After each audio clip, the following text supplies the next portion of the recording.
نحمده ونصلي على رسوله الكريم اما بعد فاعوذ بالله من الشيطان الرجيم بسم الله الرحمن الرحيم رب اشرح لي صدري ويسر لي امري واحلل عقدة من لساني يفقهوا قولي.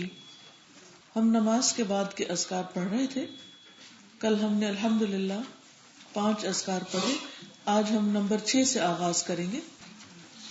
اللہم انی اعوذ بک من الجبن واعوذ بک ان ارد الى ارذل العمر واعوذ بک من فتنة الدنیا واعوذ بک من عذاب القبر. اے اللہ، میں تیری پناہ چاہتا ہوں بزدلی سے، اور تیری پناہ چاہتا ہوں کہ میں بے بسی کی عمر کی طرف لوٹا دیا جاؤں، اور میں تیری پناہ چاہتا ہوں دنیا کی آزمائش سے، اور میں تیری پناہ چاہتا ہوں عذاب قبر سے. اب آپ میرے پیچھے دعا کو دہرائیں گے. اللہم انی اعوذ بک من الجبن واعوذ بک ان ارد الى ارذل العمر واعوذ بک من فتنة الدنیا واعوذ بک من عذاب القبر. اس دعا کو صحیح بخاری نے روایت کیا ہے. لفظی ترجمہ ہے اللہم، اے اللہ، انی، بے شک میں، اعوذ بک، تیری پناہ چاہتا ہوں، من الجبن، بزدلی سے، واعوذ بک، اور میں تیری پناہ چاہتا ہوں، ان، یہ کہ، اردہ، میں لوٹا دیا جاؤں، الی ارذل العمر، بے بسی کی عمر کی طرف، واعوذ بک، اور میں تیری پناہ چاہتا ہوں، من فتنة الدنیا، دنیا کے فتنے سے، واعوذ بک، اور میں تیری پناہ چاہتا ہوں، من عذاب القبر، قبر کے عذاب سے. اس دعا کا سیاق و سباق یہ ہے کہ عمرو بن میمون یہ بیان کرتے ہیں کہ سعد بن ابی وقاص، جو ایک صحابی ہیں مشہور 10 مبشرہ میں سے ہیں، یعنی وہ 10 لوگ جنہیں جنت کی بشارت دی گئی، تو سعد بن ابی وقاص رضی اللہ عنہ اپنے بچوں کو یہ دعائیہ کلمات اس طرح سکھاتے تھے جیسے معلم بچوں کو لکھنا سکھاتا ہے، یعنی لفظ لفظ، اور فرماتے تھے اے اللہ، میں بزدلی سے تیری پناہ مانگتا ہوں، اس سے تیری پناہ مانگتا ہوں کہ عمر کے سب سے ذلیل حصے میں پہنچا دیا جاؤں، اور تیری پناہ مانگتا ہوں میں دنیا کے فتنوں سے، اور تیری پناہ مانگتا ہوں قبر کے عذاب سے. پھر عمر کہتے ہیں کہ میں نے یہ حدیث جب مصعب بن سعد سے بیان کی تو انہوں نے بھی اس کی تصدیق کی کہ یہ دعا اسی طرح ہے. اس میں آپ دیکھیے کہ بزدلی سے پناہ مانگی گئی. ایک اور روایت میں عجز اور کسل سے بھی پناہ مانگی گئی. اللہم انی اعوذ بک من العجز والکسل. یہ مختلف کیفیات ہوتی ہیں جس سے انسان مغلوب ہو کر نیکی کرنے میں پیچھے رہ جاتا ہے. شیطان انسان پر ان طریقوں سے وار کرتا ہے اور ان طریقوں سے غالب آتا ہے. اس لیے اگر ہم ہر نماز کے بعد، اور اگر ہر نماز کے بعد ممکن نہ ہو تو کم از کم دن میں 1-2 نمازوں کے بعد روزانہ یہ دعائیں مانگ لیں تو انشاءاللہ بہت سے شر سے محفوظ ہو جائیں گے، دشمن کے حملوں سے محفوظ ہو جائیں گے.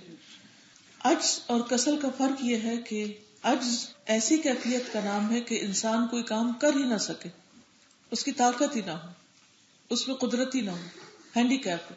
اور کسل یہ ہے کہ انسان قادر ہو کوئی کام کرنے پر مگر ایسی سستی ہو، ایسی طبیعت میں بے بسی سی ہو کہ انسان کر سکنے کے باوجود اس کو نہ کرے. اور یہ کس قدر تکلیف دہ بات ہے کہ انسان کے پاس وقت بھی ہو، صحت بھی ہو، زندگی ہو، اور پھر وہ کام نہ کرے اور اپنے وقت کو گنواتا چلا جائے. عام طور پر ہم وقت کی قیمت سے واقف نہیں ہوتے، اسی لیے بہت سے اچھے اچھے کاموں سے پیچھے رہ جاتے ہیں. ہم سمجھتے ہیں جو زندگی ہمیں ایک دفعہ مل گئی ہے بس یہ اب ہماری ملکیت ہے، ہم جیسے چاہیں بسر کریں، ہمیں کوئی روک ٹوک نہ کرے، ہمیں کوئی کچھ نہ کہے، ہمیں کوئی کسی تکلیف میں نہ ڈالے، یعنی ہر چیز کو ایزی وے میں لینے کی کوشش کرتے ہیں. جبکہ اگر ہم وقت کو مال سے تشبیہ دیں اور مال ہر لمحہ آپ کے ہاتھ سے چھٹتا چلا جا رہا اور آپ اس سے کچھ بھی نہ خریدیں تو آپ کو یقیناً پریشانی لاحق ہوگی. اسی طرح دن کے 24 گھنٹے آپ یوں سمجھے کہ 24 ملین آپ کو روز ملتے ہیں اور آپ اس کو بہترین طریقے سے اپنی آخرت کے لیے انویسٹ کر سکتے ہیں.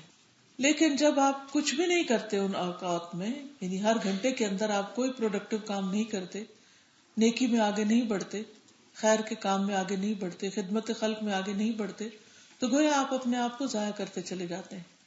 آپ اپنے ملینز لٹاتے چلے جاتے ہیں، حتیٰ کہ اینڈ آف دا ڈے آپ کے پاس کچھ بھی نہیں ہوتا، کیونکہ جو ایک دن ملتا ہے وہ ایک ہی دن میں خرچ کرنا ہے. تو جو چیزیں ہمارے راستے میں رکاوٹ بنتی ہیں، یہاں ان سے بچنے کی دعا کی گئی. تو بہت سے اوقات سستی کے مارے ہم کام نہیں کر پاتے، لیزینس. اچھا کر لیں گے، پھر جب ہم کام کرنے کے عادی نہیں رہتے پھر وہ اور زیادہ ہمیں مشکل لگتا ہے، کیونکہ ہم آؤٹ آف پریکٹس ہوتے ہیں. چھوٹا سا کام بھی جس کی آپ کو پریکٹس نہ ہو وہ آپ کے لیے ایک بوجھ ہو جاتا ہے.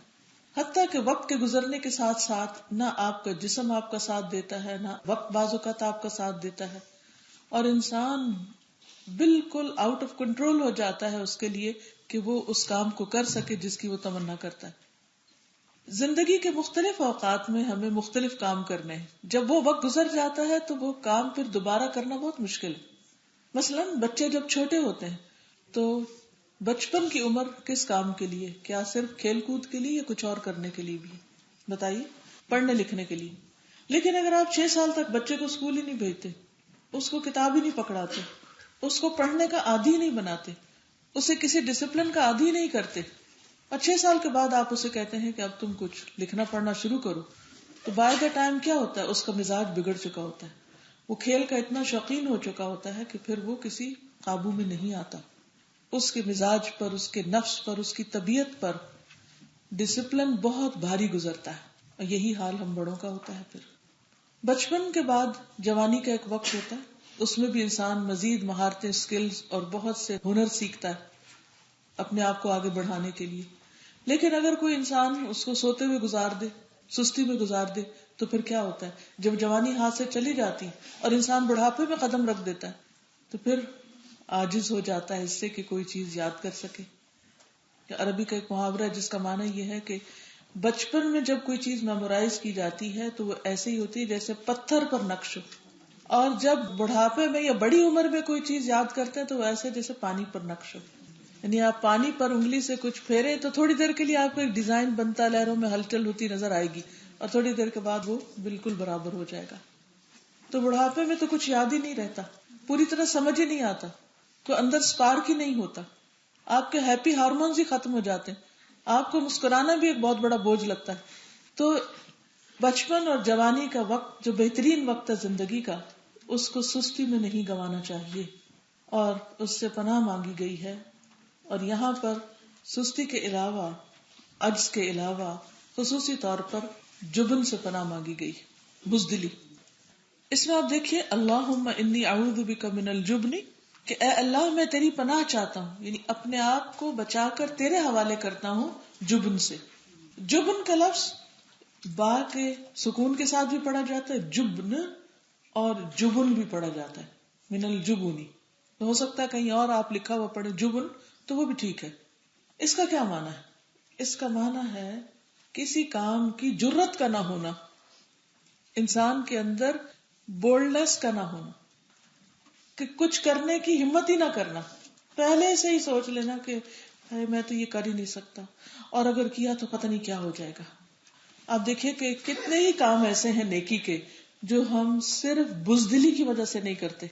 ہمیں دوسروں سے ڈر لگتا ہے، ہمیں پتا اس کا بہت بڑا ثواب ہے، اجر ہے، لیکن اس لیے نہیں کرتے کہ لوگ کیا کہیں گے، دنیا کیا کہے گی، زمانہ کیا کہے گا. اور اس ڈر کے مارے ہم اللہ سبحانہ تعالیٰ کی اطاعت نہیں کرتے. اسی لیے اس سے پناہ مانگی گئی ہے کہ اگر آگے بڑھنا چاہتے ہو تو بزدل نہ بنو.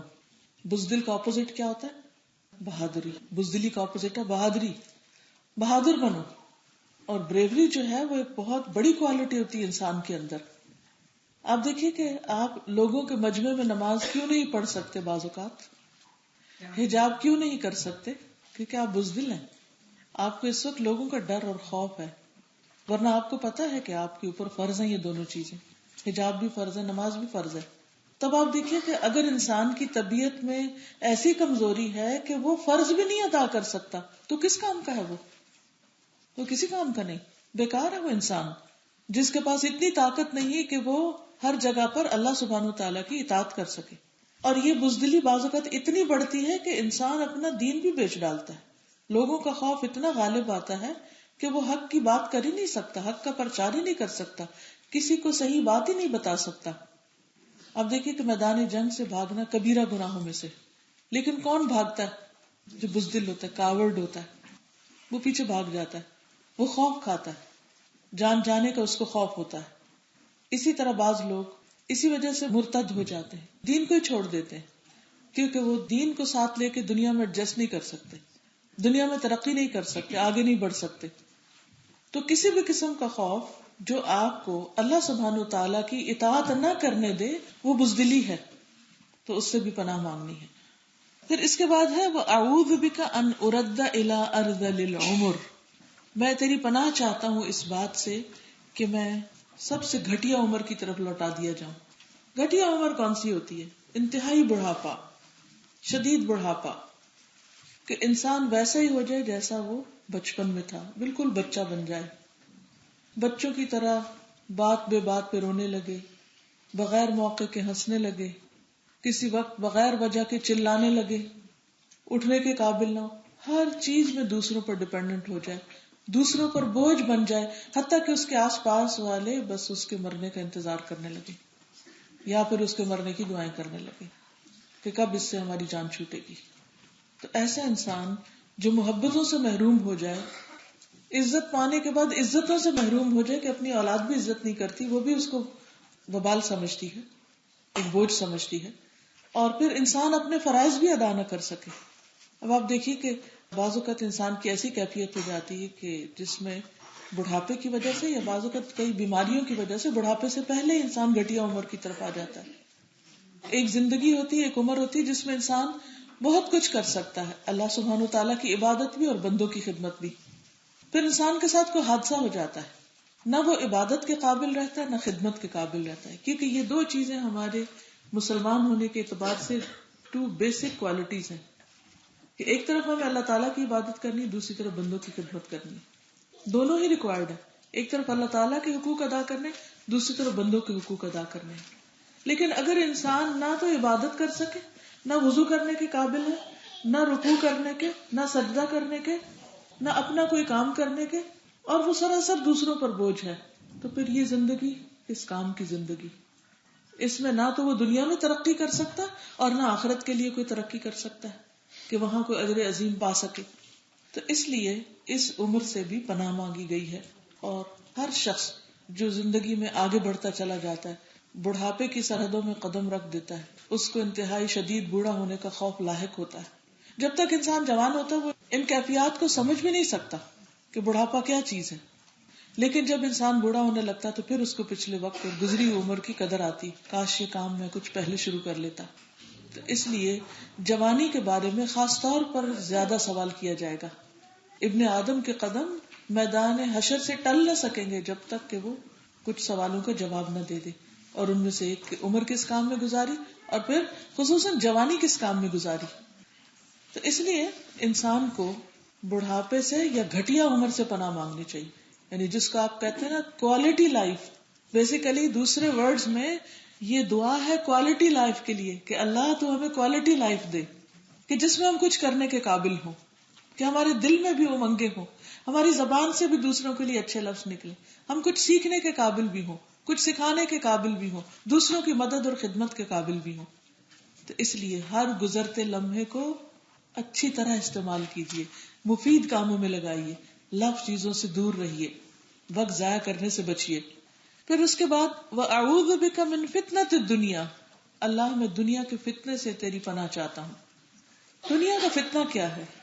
بیسیکلی دنیا کی لذتوں کے ساتھ دھوکا کھانا، دنیا کے اندر جو مزے ہیں، دنیا کی جو شیرینی ہے، عیش و عشرت ہے، اور ایسی چیزیں جو انسان کو بڑا خوش کرتی ہیں اور اس کے پیچھے انسان بھاگتا ہے اور وہ یہ سمجھتا ہے کہ اگر یہ سب کچھ مجھے مل جائے گا تو پھر میری زندگی بہت بہترین زندگی ہو جائے گی. حتیٰ کہ انسان کو پتہ ہی نہیں چلتا کہ وہ اپنی لذتوں کے پیچھے، اپنی وانٹس کے پیچھے بھاگتے بھاگتے، اپنی خواہشات کے پیچھے بھاگتے بھاگتے ایسی عمر کو جا پہنچتا ہے کہ اس کے پاس اپنی آخرت کے لیے کچھ بھی نہیں ہوتا. قبر اس کا انتظار کر رہی ہوتی ہے اور وہاں کی اس نے تیاری نہیں کی ہوتی. جب روح چلی جاتی ہے تو ساری دنیا بھی مل کر اس کی روح واپس نہیں لوٹا سکتی. جب قبر میں جسم گلنے سڑنے لگتا ہے تو کوئی اولاد اور پیارے سے پیارا بھی اس کے پاس جا کر بیٹھنا پسند نہیں کرتا. اس لیے اس دنیا کے فتنے سے بچنا بہت ضروری ہے کہ انسان اپنی خواہشات کی تکمیل میں، اپنی ڈیزائرز اور اپنی وانٹس کے پیچھے اس طرح دیوانہ نہ ہو جائے کہ وہ اپنی آخرت کو بھول جائے. آخرت کو نہیں بھولنا. اللہم انی اعوذ بک من فتنۃ الدنیا. دنیا کا فتنہ ایک اور یہ ہے کہ انسان خواہشات کے علاوہ شبہات کا شکار رہے. یعنی شہوات کے علاوہ شبہات. شبہات کیا؟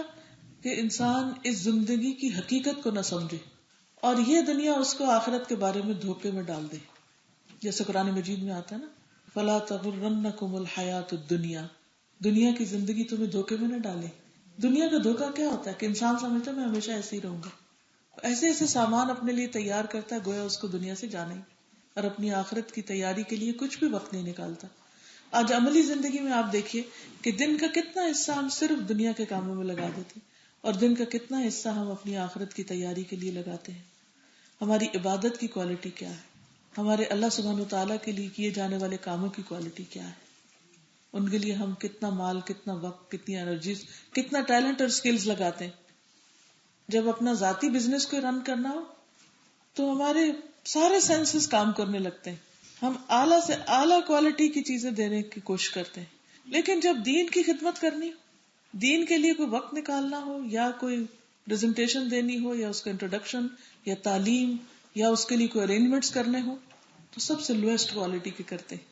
کیونکہ ہمیں یہ پتا ہوتا ہے اس سے ہمیں دنیا کا تو کوئی فائدہ نہیں ملے. یہی تو دھوکہ ہے. کیوں بھول گئے کہ یہ سب کچھ آخرت کے لیے کر رہے ہو جو ہمیشہ رہنے والی، جلدی جانے والی کے لیے تو سب کچھ لگا رہے ہو، اور جو ہمیشہ باقی رہنے والا ہے اس کے لیے کچھ بھی نہیں لگاتے. یہ ہے دراصل دھوکہ دنیا کا، فتنہ دنیا کا. تو اس لیے اس سے بھی پناہ مانگی گئی. اور پھر آخر میں وَأَعُوذُ بِكَ مِنْ عَذَابِ الْقَبْرِ، اور میں تیری پناہ چاہتا ہوں قبر کے عذاب سے. یعنی ایسے اعمال سے بچنا چاہتا ہوں جو عذاب قبر کا موجب ہوتے ہیں. تو یا اللہ مجھے ان برائیوں سے بچا لے جن کی وجہ سے قبر میں عذاب ہوتا ہے. 2-3 چیزیں جو خاص طور پر بچنے کی ہیں جن کا ذکر احادیث میں ملتا ہے، وہ پیشاب کی چھینٹوں سے بچنا. یعنی جو شخص پیشاب کی چھینٹوں سے نہیں بچتا، اس کے جسم پر، اس کے کپڑوں پر لگ جاتی ہیں، اور پھر اسی حالت میں وہ نماز پڑھتا ہے، اسی حالت میں سوتا ہے، اور اسی حالت میں وہ اپنا کام کاج کرتا ہے اور وہ ناپاک ہوتا ہے، تو یہ چیز انسان کو عذاب قبر میں لے جانے کا باعث بنتی ہے. تو اس لیے اپنی طہارت کا خاص طور پر اہتمام کرنا چاہیے.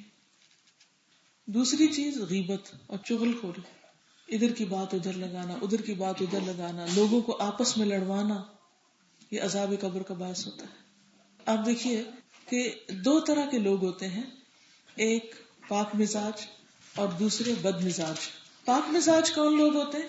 کہ جو جسمانی طور پر بھی پاک رہتے ہیں، اپنی طہارت کا لحاظ رکھتے ہیں، اور جو عملی طور پر اپنے خیالات میں بھی پاکیزگی کا، اپنی سوچوں میں، اپنے گمان کو بھی پاک رکھتے ہیں، دوسروں کے بارے میں منفی باتیں نہیں سوچتے.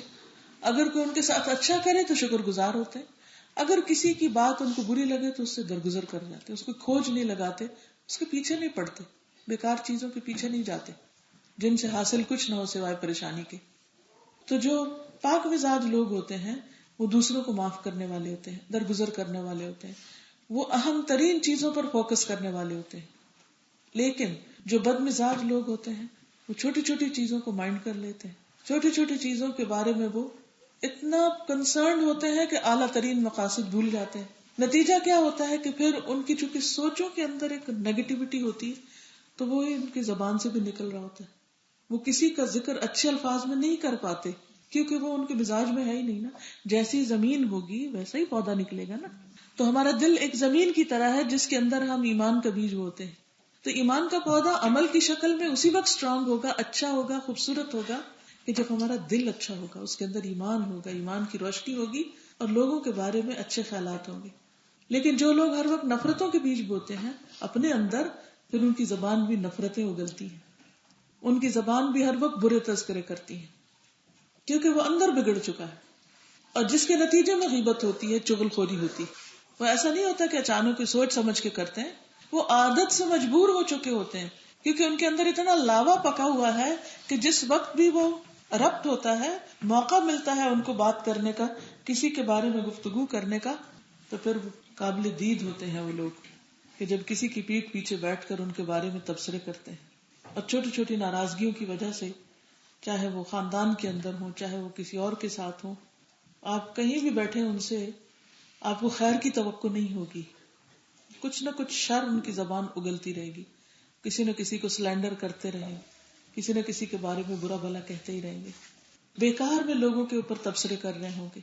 تو یہ چیز بظاہر وہ دوسرے کو نقصان دینے کے لیے کر رہے ہوتے ہیں، لیکن حقیقت میں وہ اپنی قبر میں آگ بھر رہے ہوتے ہیں. تو اس لیے ایسے تمام کاموں سے بچنا چاہیے، ان سے اللہ کی پناہ مانگنی چاہیے کہ یا رب تو مجھے اپنی حفاظت میں لے لے، میں اپنی بری عادتوں سے مجبور ہوں، تو مجھے ان سے بچا. تو کتنی خوبصورت دعا ہے، اگر آپ شعور کے ساتھ ہر نماز کے بعد پڑھیں تو انشاءاللہ اس کی برکت سے آہستہ آہستہ یہ سارے برے کام انسان سے دور ہو جائیں گے، اور یہ چیزیں دور ہوں گی تو آپ پروڈکٹیو انسان بنیں گے، اپنے فائدے کے اور دوسروں کے فائدے کے. لیکن اگر آپ کے اندر یہ کوالٹیز نہیں ہیں، آپ ان چیزوں سے بچے ہوئے نہیں ہیں، تو پھر ساری طاقت انرجی نیگیٹو میں لگ جائے گی، اور وہ خزانہ جو ملا ہے اللہ کی طرف سے ہمیں، ذہن، صحت، قوت، علم کی شکل میں، سب ضائع ہو کے رہ جائے گا. تب دوبارہ دیکھیے اس دعا کو، اللہم انی اعوذ بک من الجبن واعوذ بک ان ارد الى ارذل العمر واعوذ بک من فتنة الدنیا واعوذ بک من عذاب القبر. اب دعا نمبر 7 ہے، نیکسٹ دعا، اللہم انی اعوذ بک من عذاب القبر، اللہم انی اعوذ بک من عذاب النار، اللہم انی اعوذ بک من الفتن ما ظہر منها وما بطن، اللہم انی اعوذ بک من فتنة الاعور الکذاب. مسند احمد. اے اللہ میں عذاب قبر سے تیری پناہ میں آتا ہوں، اے اللہ میں آگ کے عذاب سے تیری پناہ میں آتا ہوں، اے اللہ میں ظاہری اور باطنی فتنوں سے تیری پناہ میں آتا ہوں، اور اے اللہ میں اس کان دجال کے فتنے سے تیری پناہ میں آتا ہوں جو بہت بڑا جھوٹا ہوگا. اب میرے پیچھے دہرائیے، اللہم انی اعوذ بک من عذاب القبر، اللہم انی اعوذ بک من عذاب النار، اللہم انی اعوذ بک من الفتن ما ظہر منها وما بطن، اللہم انی اعوذ بک من فتنة الاعور الکذاب. لفظی ترجمہ ہے، اللہم اے اللہ، انی بے شک میں، اعوذ بک تیری پناہ چاہتا ہوں، من عذاب القبر قبر کے عذاب سے، اللہم اے اللہ، انی اعوذ بک بے شک میں تیری پناہ چاہتا ہوں، من عذاب النار آگ کے عذاب سے، اللہم اے اللہ، انی اعوذ بک بے شک میں تیری پناہ چاہتا ہوں، من الفتن فتنوں سے، ما ظہر منہا جو ان میں سے ظاہر ہیں، ظاہری فتنوں سے، وما بطن اور باطنی یعنی چھپے ہوئے فتنوں سے، اللہم اے اللہ، انی اعوذ بک بے شک میں تیری پناہ چاہتا ہوں، من فتنة الاعور الکذاب کان دجال سے. آور کہتے ہیں کانا جس کی آنکھ کانی ہوگی، الکذاب جو بہت بڑا جھوٹا ہے، اس کے فتنے سے، جو اس زمین پر سب سے بڑا فتنہ ہوگا، یعنی دجال کا فتنہ. یہ حدیث مسند احمد میں اس طرح بیان ہوئی ہے کہ ابو نضرہ رحمہ اللہ کہتے ہیں کہ ایک مرتبہ ابن عباس رضی اللہ عنہ جامع بصرہ کے منبر پر چڑھے، میں نے انہیں یہ فرماتے ہوئے سنا کہ رسول اللہ صلی اللہ علیہ وسلم نماز کے بعد 4 چیزوں سے پناہ مانگتے تھے، نماز کے بعد 4 چیزوں سے پناہ مانگتے تھے، اور فرماتے تھے اللہم انی اعوذ بک من عذاب القبر. پہلی چیز کیا ہوگی؟ قبر کا عذاب. دوسری اللہم انی اعوذ بک من عذاب النار آگ کا عذاب، چاہے قبر میں ہو چاہے جہنم کا. اللہم انی اعوذ بک من الفتن فتنوں سے نجات. ما ظہر منہا وما بطن، چاہے ظاہری ہو یا باطنی، سامنے ہو نظر آ رہے ہو یا ہڈن ہو، چالیں ہو لوگوں کی. اور چوتھی چیز اللہم انی اعوذ بک من فتنۃ الاعور الکذاب، جھوٹے دجال کانے دجال سے، اس کے فتنے سے. زید بن ثابت رضی اللہ عنہ فرماتے ہیں کہ نبی صلی اللہ علیہ وسلم اپنی سواری پر سوار ہو کر بنو نجار کے باغ میں جا رہے تھے. گدھے پر بیٹھے ہوئے تھے اور بنو نجار کے باغ سے گزر رہے تھے، اور ہم بھی آپ کے ساتھ تھے کہ اچانک وہ گدھا بدک گیا. جانور جب بدکتا ہے تو وہ بے قابو سا ہو جاتا ہے، اور قریب ہے کہ اپنے اوپر جو سوار ہے اس کو گرا دے اچھل کود کر کے، اور قریب تھا کہ وہ آپ صلی اللہ علیہ وسلم کو نیچے گرا دے. وہاں اس جگہ دیکھا گیا کہ 6 یا 5 یا 4 قبریں ہیں، یعنی پرانی سی قبریں، کچھ پتہ نہیں چل رہا لیکن تقریباً اتنی. آپ نے فرمایا کیا کوئی ان قبر والوں کو پہچانتا ہے کہ کس کی قبریں، کوئی جانتا ہے یہ کون؟ تو ایک آدمی نے عرض کیا میں ان قبر والوں کو جانتا ہوں، یعنی جو مرے ہوئے لوگ ہیں میں جانتا ہوں یہ کون ہے. آپ نے فرمایا یہ لوگ کب مرے ہیں؟ اس آدمی نے عرض کیا یہ لوگ شرک کی حالت میں مرے، یعنی نبی صلی اللہ علیہ وسلم کی آمد سے پہلے. آپ صلی اللہ علیہ وسلم نے فرمایا اس جماعت کو، یعنی ان لوگوں کو جو ان قبروں میں ہیں، ان قبروں میں عذاب ہو رہا ہے. کاش کہ اگر مجھے یہ خیال نہ ہوتا کہ تم اپنے مردوں کو دفن کرنا چھوڑ دو گے تو میں اللہ تعالیٰ سے دعا کرتا کہ وہ تمہیں بھی قبر کا عذاب سنا دے جیسے نبی صلی اللہ علیہ وسلم کو سنایا گیا. فرمایا جسے میں سن رہا ہوں. پھر آپ ہماری طرف متوجہ ہوئے اور فرمایا تم لوگ دوزخ کے عذاب سے اللہ کی پناہ مانگو. صحابہ کرام نے عرض کیا ہم دوزخ کے عذاب سے اللہ کی پناہ مانگتے ہیں. پھر آپ نے فرمایا تم قبر کے عذاب سے اللہ کی پناہ مانگو. تو صحابہ نے عرض کیا کہ ہم قبر کے عذاب سے اللہ کی پناہ مانگتے ہیں. آپ نے فرمایا ظاہری اور باطنی فتنوں سے اللہ کی پناہ مانگو. ہم نے عرض کیا ہم ظاہری اور باطنی فتنوں سے اللہ کی پناہ مانگتے ہیں. آپ نے فرمایا تم دجال کے فتنے سے اللہ کی پناہ مانگو. تو صحابہ نے کہا ہم دجال کے فتنے سے اللہ کی پناہ چاہتے ہیں. اس سے پتہ چلتا ہے کہ صحابہ کرام کتنی جلدی عمل کرنے والے لوگ تھے کہ جن چیزوں سے بچنے کے لیے آپ نے سکھایا انہوں نے فوراً ہی دعائیں مانگنا شروع کر دی. الحمدللہ ہمارے پاس بھی اب یہ کارڈز موجود ہیں. آپ اپنی سہولت کے لیے یاد رکھنے کے لیے سامنے کہیں لگا دیجئے تاکہ نماز کے بعد کم از کم دن میں 1 مرتبہ ساری دعائیں ہو جائیں جو بھی آپ سہولت کے لیے کر سکیں. اور اگر بار بار مانگے تو اور بھی اچھا ہے. چونکہ پوری نماز انسان جب پڑھ چکا ہوتا ہے تو آخر میں جو دعا ہوتی ہے وہ قبولیت کا وقت ہوتا ہے. تو اس لیے بھی خصوصی طور پر اس وقت ان خاص دعاؤں کے مانگنے کا اہتمام کرنا چاہیے. عذاب قبر کے بارے میں ایک اور حدیث میں بھی آتا ہے اللہ کے رسول صلی اللہ علیہ وسلم دعا مانگتے تھے اللہم انی اعوذ بک من عذاب القبر ومن عذاب النار ومن فتنة المحیا والممات ومن فتنة المسیح الدجال. یہ صحیح بخاری کی روایت ہے کہ آپ صلی اللہ علیہ وسلم اس طرح دعا کرتے تھے اے اللہ میں قبر کے عذاب سے تیری پناہ چاہتا ہوں اور دوزخ کے عذاب سے اور زندگی اور موت کے فتنے سے، یعنی ان آزمائشوں سے جو زندگی میں آئے اور موت کے وقت آئے، اور کانے دجال کی بلا سے تیری پناہ چاہتا ہوں. اب یہاں پر آپ دیکھیے کہ یہ ایسی دعا ہے کہ جس کا خاص اہتمام کرنا ضروری ہے. اس کی کیا وجہ؟ دعائیں تو سبھی اچھی ہوتی لیکن اس میں بڑے بڑے عذابوں اور بڑی بڑی آزمائشوں اور بڑی بڑی مصیبتوں سے پناہ مانگی گئی. اسی لیے نبی صلی اللہ علیہ وسلم اس کا خاص اہتمام کرتے تھے. اس میں سب سے پہلی چیز آپ دیکھیے کہ قبر کے عذاب کی بات ہے جو ابھی میں پیچھے آپ سے بات کر چکی ہوں کہ دنیا میں اگر تھوڑی سی گرمی ہو جائے تو ہم فوراً پنکھا چلا لیتے ہیں، اے سی لگا لیتے ہیں، ٹھنڈی جگہ پر چلے جاتے ہیں، ٹھنڈا پانی پیتے ہیں اور کسی طرح اپنی گرمی کو ختم کر لیتے ہیں یا کئی طرح کے بندوبست کر لیتے ہیں. کسی شیڈ میں چلے جاتے ہیں، شیلٹر میں چلے جاتے ہیں. لیکن قبر کے اندر اگر کسی کو ایسی کوئی تپش ملی وہ کہاں جائے گا؟ وہاں تو کوئی کھڑکی نہیں، کوئی بھاگنے کی جگہ بھی نہیں، انسان ادھر ادھر بھی نہیں ہو سکے گا. پوری طرح بے بسی کا عالم ہے اور کوئی علاج نہیں، اور پیچھے والوں کو کوئی پتہ نہیں کہ وہاں کیا گزر رہی ہے اس پر. یہ سب سے بڑی مشکل ہے. دنیا میں تو کوئی ہاسپٹل میں ہوتا ہے تو رشتہ دار پیچھے سے فکر کرتے ہیں، دعائیں مانگتے ہیں، پہنچ جاتے ہیں. اور اگر بدقسمتی سے کسی کا کوئی رشتہ دار نہ ہو اور کوئی اس کے پیچھے آنے والا نہ ہو تو بھی وہاں ہاسپٹل میں ڈاکٹرز ہوتے ہیں، نرسز ہوتے ہیں، کیئر ٹیکر ہوتے ہیں، کوئی نہ کوئی آپ کا خیال رکھ ہی لیتا ہے. کوئی نہ کوئی تو پوچھنے والا ہوتا ہی ہے. ایسا تو کبھی نہیں ہو کہ کوئی انسان بالکل ہی لاوارث پڑا رہے. اپنے نہ ہو تو پرائے کام آ جاتے ہیں، کوئی نہ کوئی اللہ تعالیٰ بندوبست کر دیتا ہے. لیکن اگر انسان نافرمانی میں زندگی بسر کرنے کے بعد اللہ کے ہاں پہلے جیل خانے میں پکڑا جاتا ہے تو پھر اللہ کے سوا کوئی بھی بچانے والا نہیں ہے. اس لیے بہت ضروری ہے کہ ہم اس دنیا سے اس حال میں جائیں کہ ہم اللہ تعالیٰ کو راضی کر کے جائیں اور اس کی نافرمانیوں پر بگڑتے نہ رہیں اور اپنی منمانیاں نہ کریں کہ اللہ تعالیٰ کے حکم کو ایک طرف پھینک کے جو دل میں آئے کریں، کیونکہ آخرت کا حساب بہت سخت ہے. یہ ہمارے ایمان کا حصہ ہے.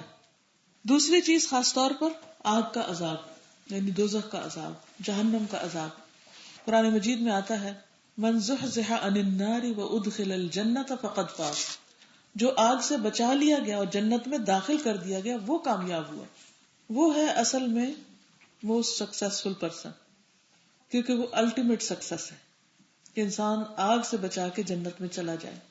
اور اس کے لیے ہم سب کو تمنا رکھنی چاہیے، عمل بھی کرنے چاہیے اور دعائیں بھی مانگنی چاہیے، کیونکہ صرف انسان کے عمل بھی انسان کو نہیں بچا سکتے جب تک کہ اللہ تعالیٰ کی رحمت نہ ہو.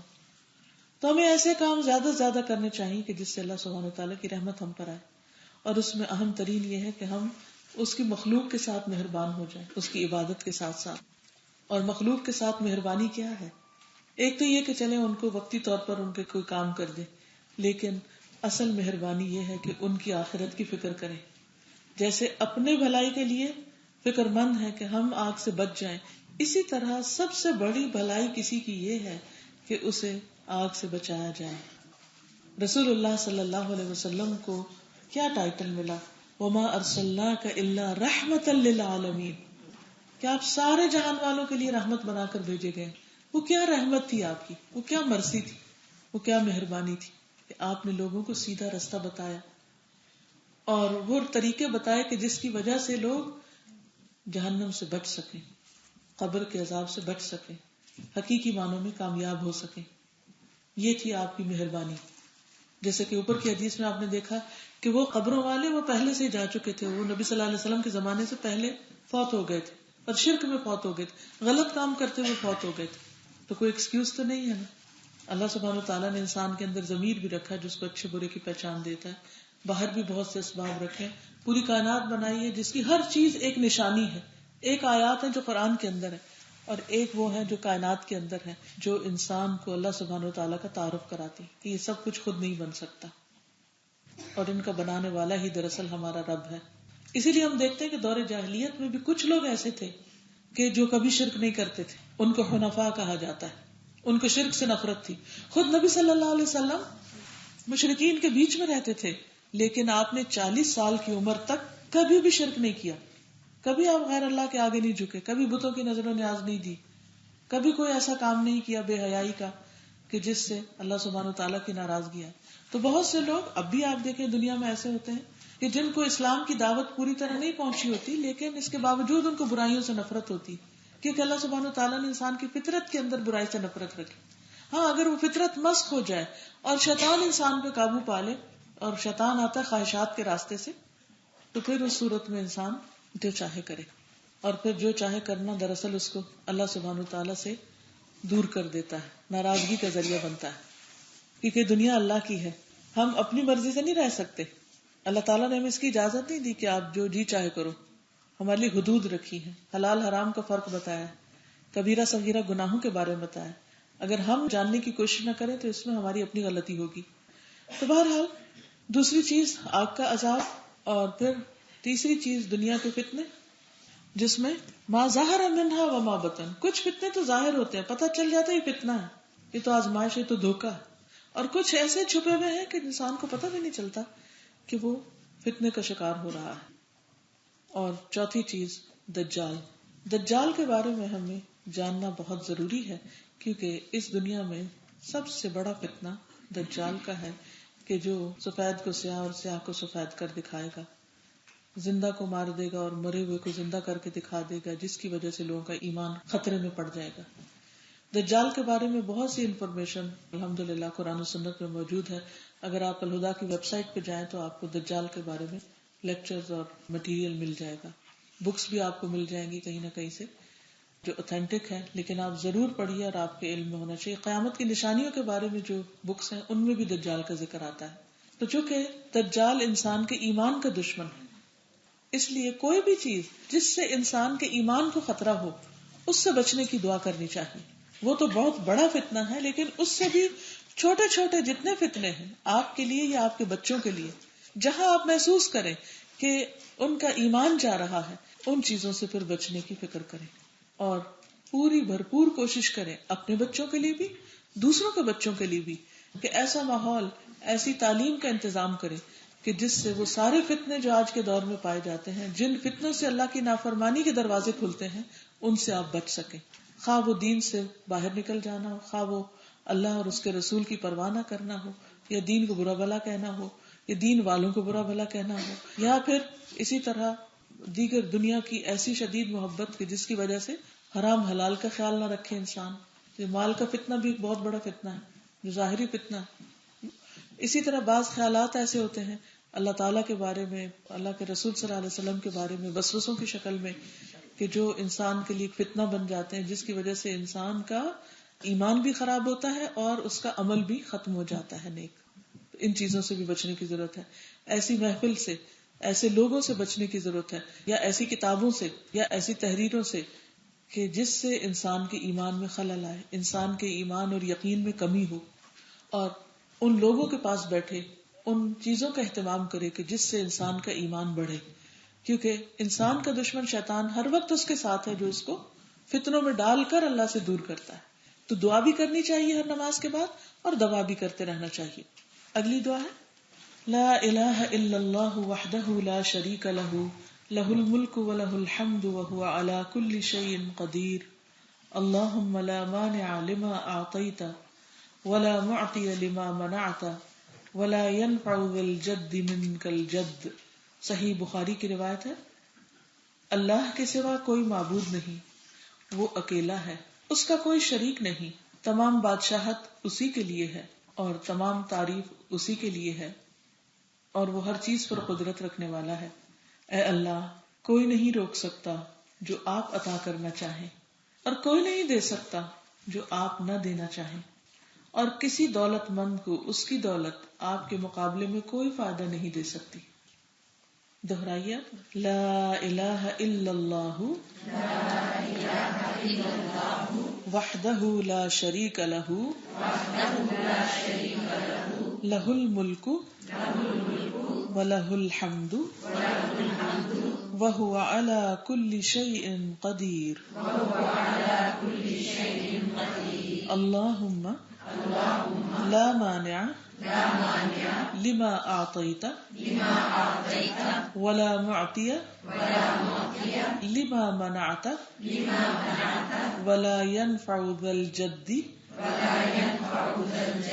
منک الجد. لفظی ترجمہ ہے لا الہ، نہیں کوئی الہ، الا اللہ، مگر اللہ، وحدہ، وہ اکیلا ہے، لا شریک لہ، اس کا کوئی شریک نہیں، لہ الملک، اسی کی ہے اصل بادشاہت، ولہ الحمد، اور اسی کی ہے اصل تعریف، وہو علی کل شیء قدیر، اور وہ ہر چیز پر قادر ہے، قدرت رکھتا ہے. اللہم، اے اللہ، لا مانع، نہیں کوئی منع کرنے والا، نہیں کوئی روکنے والا، لما اعطیت، اس کو جو آپ عطا کر دیں، بخش دیں، ولا معطی، اور نہیں کوئی عطا کرنے والا، بخشنے والا، لما منعت، جس کو آپ منع کر دیں، روک دیں، ولا ينفع، اور نہیں نفع دیتی، فائدہ دے گی، ذا الجد، دولت والے کو، بزرگی والے کو، من کا، تجھ سے، تیرے مقابلے میں، الجد کوئی دولت، کوئی سٹیٹس، کسی کو کچھ فائدہ نہ دے گا. اب اس کی وضاحت دیکھتے ہیں. سب سے پہلے تو اس دعا کی کیا دلیل ہے، یہ کس حدیث میں بیان ہوئی ہے. مغیرہ بن شعبہ نے معاویہ بن ابی سفیان رضی اللہ عنہما کو لکھا کہ رسول اللہ صلی اللہ علیہ وسلم ہر نماز کے بعد جب سلام پھیرتے تو یہ کہا کرتے تھے. ٹھیک ہے، ایک صحابی دوسرے کو لکھ کر بھیج رہے ہیں دعا، تو اس سے کیا پتہ چلتا ہے کہ بعض اوقات دوسروں کو اپنے ہاتھ سے یا کارڈ پہ چھاپ کر دعائیں دینی چاہیے تاکہ دوسروں کو بھولے نہیں، یاد کر سکیں. اور وہ یہ دعا تھی جو آپ صلی اللہ علیہ وسلم ہر نماز کے بعد جب سلام پھیرتے تو یہ کہتے تھے. تو یہ دعا اس طرح یاد کر لیں کہ ہر نماز کے بعد پڑھ لیں، کیونکہ آپ صلی اللہ علیہ وسلم اس کو ہر نماز کے بعد پڑھتے. لا الہ الا اللہ وحدہ لا شریک لہ لہ الملک ولہ الحمد وہو علی کل شیء قدیر اللہم لا مانع لما اعطیت ولا معطی لما منعت ولا ينفع ذا الجد منک الجد. اس دعا کو اور طریقوں سے بھی روایت کیا گیا ہے، لیکن اصل میں دعا یہی ہے جو آپ کے سامنے ہے. اب اس دعا میں سب سے پہلے آپ دیکھیے کہ اللہ سبحانہ تعالیٰ کی توحید بیان ہوئی ہے. لا الہ الا اللہ ایک بہت ہی وزنی کلمہ، ہر چیز پر بھاری، ہر چیز پر وزنی. اس کے پڑھنے اور نہ پڑھنے، اس کے ماننے اور نہ ماننے میں زمین آسمان کا فرق ہے. ایک شخص جو یہ کلمہ پڑھتا ہے اس کے بارے میں خوشخبری ہے کہ من قال لا الہ الا اللہ دخل الجنہ، جو لا الہ الا اللہ پڑھے گا وہ جنت میں داخل ہوگا. اور اس کلمے کا انکار انسان کے لیے ذلت کا باعث ہے، اللہ کی ناراضگی کا باعث ہے. کیونکہ انسان اگر سب کچھ بھی کر لے لیکن اپنے پیدا کرنے والے کو نہیں مانتا اور ایک نہیں مانتا، اور جو کچھ اس نے کیا ہے اس کا کریڈٹ اس کو دینے کی بجائے اوروں کو دے رہا ہے، تو یہ سب سے بڑا ظلم ہے، سب سے بڑی زیادتی. اس کو آپ ایک چھوٹی سی مثال سے سمجھیے. گھر میں آپ ہیں اور آپ کے ساتھ کوئی اور خاتون بھی ہیں، ہو سکتا ہے آپ کی کوئی رشتے دار ہو، مثلاً آپ کی نند ہے، وہ بھی گھر میں رہتی ہیں آپ کے ساتھ. سارا کام آپ نے کیا، کھانا آپ نے پکایا، کلیننگ آپ نے کی، سب کچھ آپ نے کیا، اور آپ کی نند سوتی نہیں. شام کے وقت جب آپ کے ہسبینڈ آئے تو آپ کی ساس یہ کہتی ہیں کہ آج ان دونوں نے بہت کام کیا. کیا گزرے گا؟ کیا سب کچھ آپ نے، اور دوسرے کو بھی کریڈٹ مل رہا ہے جو سویا رہا جس نے کچھ بھی نہیں کیا. تو آگ لگ جائے گی آپ کو کہ یہ تو سب سے بڑا ظلم ہے، بہت زیادتی ہے، اس کو میں نہیں برداشت کرتی، یہ بہت بڑا جھوٹ ہے. تو اگر ہماری کسی چھوٹی سی ایفرٹ کا ہمیں کریڈٹ نہیں ملتا اور ہمارے ساتھ کسی دوسرے کو شریک کر لیا جاتا ہے تو ہمیں کس قدر غصہ آتا ہے. اسی طرح اللہ سبحانہ وتعالیٰ کو، اور وَلِلَّهِ الْمَثَلُ الْأَعْلَى، بندوں کے ساتھ اللہ کو مثال نہیں دی جا سکتی، لیکن یہ بات صرف سمجھانے کی غرض سے کہ اللہ سبحانہ وتعالیٰ جس نے سب کچھ بنایا ہے، جس نے سب کچھ پیدا کیا ہے، جو دن رات چلا رہا ہے، جو جلا رہا ہے، مار رہا ہے، جو رزق دے رہا ہے، جو ہر آن بندوں کی ہر طرح سے ضروریات پوری کر رہا ہے. اب اس وقت بھی ہم سب بیٹھے ہیں، سانس لے رہے ہیں کتنی سہولت کے ساتھ، ہمیں یاد بھی نہیں کہ ہم سانس لے رہے ہیں. ہم بولیں، بیٹھیں، سوئیں، کھائیں، پیئیں، کچھ بھی کریں، ہمارا سانس چلتا رہتا ہے. کون دیتا ہے؟ کس نے یہ سسٹم سیٹ کیا اور اس میں اتنا توازن رکھا کہ کسی وقت یہ توازن بگڑتا نہیں، اگر بگڑنے لگے تو سب کے دم گھٹ جائیں. بہرحال جس رب نے سب کچھ دیا، سارا کریڈٹ بھی اسی کو جانا چاہیے. الحمدللہ، سب تعریف اللہ کے لیے. بندوں کے پاس جو کچھ ہے تو اللہ کا دیا ہوا ہے، وہ تو ادھار ہے، وہ تو وقتی ہے. تو جن کو ملا ہم ان کی تو بہت تعریف کرتے ہیں، اور دینے والا اللہ، اس کو ہم بھول جاتے ہیں. تو اس لیے لا الہ الا اللہ کا پڑھنا انسان کو بہت فائدہ دیتا ہے، دنیا میں بھی، قبر میں بھی اور آخرت میں بھی. اور دل سے اس کو پڑھنا اور اس کا مطلب جاننا. اور پھر مزید تاکید کہ وحدہ، وہ ایک ہے، لا شریک لہ، اس کا کوئی شریک نہیں، لہ الملک، اسی کی ہے بادشاہت، ولہ الحمد، اور اسی کی ہے سب تعریف، اسی کی شکر گزاری، وہو علی کل شیء قدیر، اور وہ ہر چیز پہ قادر ہے. جب آپ دعا مانگ رہے، اس میں آپ دیکھیے کہ مانگ تو کچھ بھی نہیں رہے، یہ تو آپ صرف اللہ کی تعریف بیان کر رہے ہیں.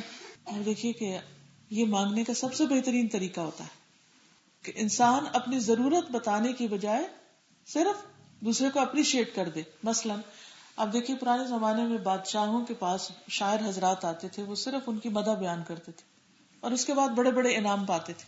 وہ بیگر بن کے نہیں آتے تھے کہ ہمیں یہ دے دیجیے، وہ دے دیجیے. تو اسی طرح اللہ سبحانہ تعالیٰ سے دعا مانگنے کا سب سے افضل طریقہ کیا ہے؟ اللہ سبحانہ تعالیٰ کی تعریف کیجیے، کیونکہ وہ تعریف کے لائق ہے. یا رب لک الحمد کما ینبغی لجلال وجہک وعظیم سلطانک، اللہ تیری ایسی تعریف کما ینبغی، جیسی ہونی چاہیے، لجلال وجہک، تیرے چہرے کے جلال کے مطابق، وعظیم سلطانک، اور تیری عظیم سلطنت کے مطابق، جتنی تیری بڑی سلطنت ہے. لہ الملک، اصل بادشاہت، حکومت، اقتدار، سب کچھ اسی کا ہے. باقی سب تو وقتی طور پر اللہ ہی کے دیے سے بیٹھے ہیں، جس کو چاہے عزت دے، جس کو چاہے ذلت دے، جس کو چاہے حکومت دے، جس سے چاہے لے لے. اور یہ دن رات تماشے ہم دیکھتے رہتے ہیں، لیکن اصل کنٹرول اور اصل اختیار اللہ تعالیٰ کے پاس ہے. وَهُوَ عَلَى كُلِّ شَيْءٍ قَدِيرٌ، اور وہ ہر چیز پر قادر ہے، ہر چیز پر قدرت رکھتا ہے. پھر آپ دیکھیے کہتے کہ اللہم لا مانع، اے اللہ کوئی منع کرنے والا نہیں، کوئی نہیں روک سکتا، لما آتیتا جس کو تو دے. اب آپ کے دل میں کوئی حاجت ہے، آپ یہ نہیں کرے اللہ مجھے یہ دے دے یہ دے دے، آپ اپنے دل میں رکھتے ہیں اور اللہ سے توجہ سے دعا مانگتے ہیں، یا اللہ کوئی روک ہی نہیں سکتا اگر تو دینا چاہے تو اس لیے تو اپنی جناب سے دے دے. کوئی رکاوٹ نہیں ڈال سکتا، کوئی چھین نہیں سکتا. کوئی اللہ سبحانہ و تعالیٰ کے پاس جا کے آپ کی شکایت لگا کے اللہ تعالیٰ کو نہیں روک سکتا کہ اللہ تعالیٰ آپ نے اس کو نہیں دینا. دنیا میں تو جب کسی کو پتہ چلتا ہے نا کہ کسی سے کوئی خیر یا فیض پہنچنے والا ہے تو دوسرے لوگ پہنچ جاتے ہیں اس کا کان بھرنے کے لیے. نہ فلاں جگہ مت دینا، فلاں کو مت دینا، اس کو ایسا نہ کرنا، یہ تو بگڑ گیا ہے، تو خراب کر دے گا، اس کو تو ضرورت نہیں. بہن بھائیوں میں آپ دیکھیں کتنی چپکرس چل رہی ہوتی ہے. اگر ماں باپ کسی ایک بہن بھائی کو کوئی فیور دینے لگے تو باقی سارے شکایت شروع کر دیتے کہ اس کو کیوں دے رہے ہیں آپ. تو بندوں میں سے اگر کوئی یہ شکایت بھی کرے اللہ تعالیٰ سے کہ اللہ تعالیٰ آپ فلاں کو کیوں عزت دے رہے ہیں، یا فلاں کو کیوں دولت دے رہے ہیں، فلاں کو اولاد کیوں دے رہے ہیں، فلاں کو اچھی زندگی کیوں دے رہے ہیں، اس کو کیوں، تو ان باتوں کا اللہ تعالیٰ پہ کوئی اثر نہیں اور نہ نقصان دیتی ہیں. اللہم لا مانع لما آتیت، اللہ کوئی رکاوٹ نہیں ڈال سکتا اگر تو عطا کر دے، تو دے دے، یعنی میں تو صرف تجھ سے مانگتا ہوں. ولا معطی لما منعت، اور کوئی دینے والا نہیں اگر تو نہ دے. اگر تو روک دے تو کوئی بھی نہیں دے سکتا، تو اصل اختیار تو تیرے پاس ہے. ولا ينفع ذا الجد منك الجد، اور کوئی بزرگی والا، مال والا، عزت والا، اس کو اس کا مال، اس کی عزت، بزرگی فائدہ نہیں دے گی.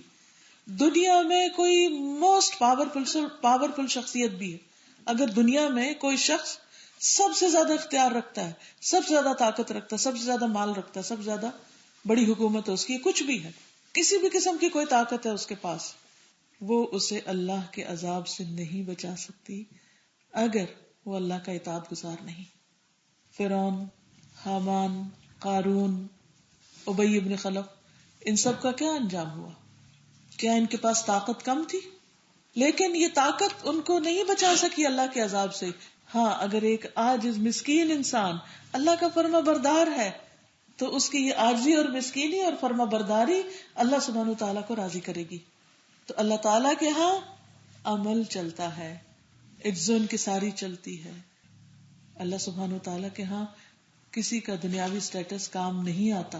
یہی بات یہاں پر بتائی جا رہی ہے کہ اس دنیا میں انسان کے پاس جو کچھ بھی ہے، اس وقت آپ سوچئے کہ آپ کے پاس کیا کیا ہے. مثلا ہو سکتا ہے آپ کے پاس 4 گھر ہوں، آپ اون کرتے ہیں، اور 10 فیکٹریز کے مالک ہوں، آپ کے پاس کوئی اقتدار ہو، آپ کے سب بچے بہت قابل ہوں، آپ کو کسی بھی قسم کی کوئی روک ٹوک نہ ہو، آپ جو چاہیں دنیا میں کرنا چاہیں آپ کر سکتے ہیں.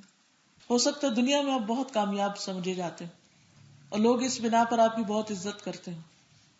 لیکن اگر یہ چیزیں لے کے آپ اللہ تعالیٰ کے پاس جائیں گے کہ اللہ تعالیٰ دیکھیں میں نے دنیا میں اتنی فیکٹریاں لگائی تھی اور اتنا مال کمایا تھا اور اتنے گھر بنائے تھے اور اتنے بچے پیدا کیے تھے اور ایسے ایسے عہدے حاصل کیے تھے، تو اب اس وجہ سے آپ مجھے بخش دیں؟ نہیں، اس وجہ سے کسی کی بخشش نہیں ہوگی. ہاں اگر کسی نے ان سب چیزوں کو خیر کے راستے میں لگایا، چاہے وہ اس کی عزت ہے، جاہ ہے، مال ہے، اولاد ہے، کچھ بھی ہے، اچھی صحت ہے، طاقت ہے، ذہن ہے، برین ہے، سکلز ہے، کچھ بھی ہے، اگر اس نے اللہ کے راستے میں لگایا اور اللہ کی خاطر یہ سب کچھ حق کے ساتھ لیا، حق کی جگہ پر استعمال کیا، تو یہ سب کچھ اس کے درجے میں بلندی اور اضافے کا ذریعہ بن جائے گا. تو اس لیے وَلَا يَنْفَعُ ذَا الْجَدِّ مِنْكَ الْجَدِّ، تیرے عذاب سے بچنے کے لیے کسی مال والے کو، سٹیٹس والے کو اس کا سٹیٹس کام نہ آئے گا، فائدہ نہ دے گا، کیونکہ کوئی بھی اللہ کے فضل اور رحمت سے ہی پار لگ سکتا ہے، دنیاوی ترقی کی وجہ سے پار نہیں لگ سکتا. یا اللہ اس کو صرف تیری رحمت ہی بچا سکتی ہے. وَلَا يَنْفَعُ ذَا الْجَدِّ مِنْكَ الْجَدِّ. تو اس سے سبق کیا ملتا ہے ہمیں؟ ایک طرف تو یہ کہ ہمیں زیادہ سے زیادہ اللہ تعالیٰ کی بڑائی کو دل میں بٹھانا چاہیے، اللہ کی عظمت، اللہ کی گریٹنس، اور دوسری طرف لوگوں کے بارے میں عام طور پر جو ہمارا ایک احساس ہوتا ہے کہ فلاں کے پاس یہ مال ہے یا کوئی طاقت عزت ہے تو اس سے شاید ہمیں بہت فائدہ پہنچ جائے گا. ہرگز نہیں، جب تک اللہ نہ چاہے. اور صرف کسی کی عزت اس کی دنیا کی وجہ سے نہ کریں، کیونکہ دنیا تو آنے جانے والی چیز ہے. کسی کی بھی عزت اور احترام اس کی انسانیت اور اس کے کاموں اور اس کے عمل کی وجہ سے کریں.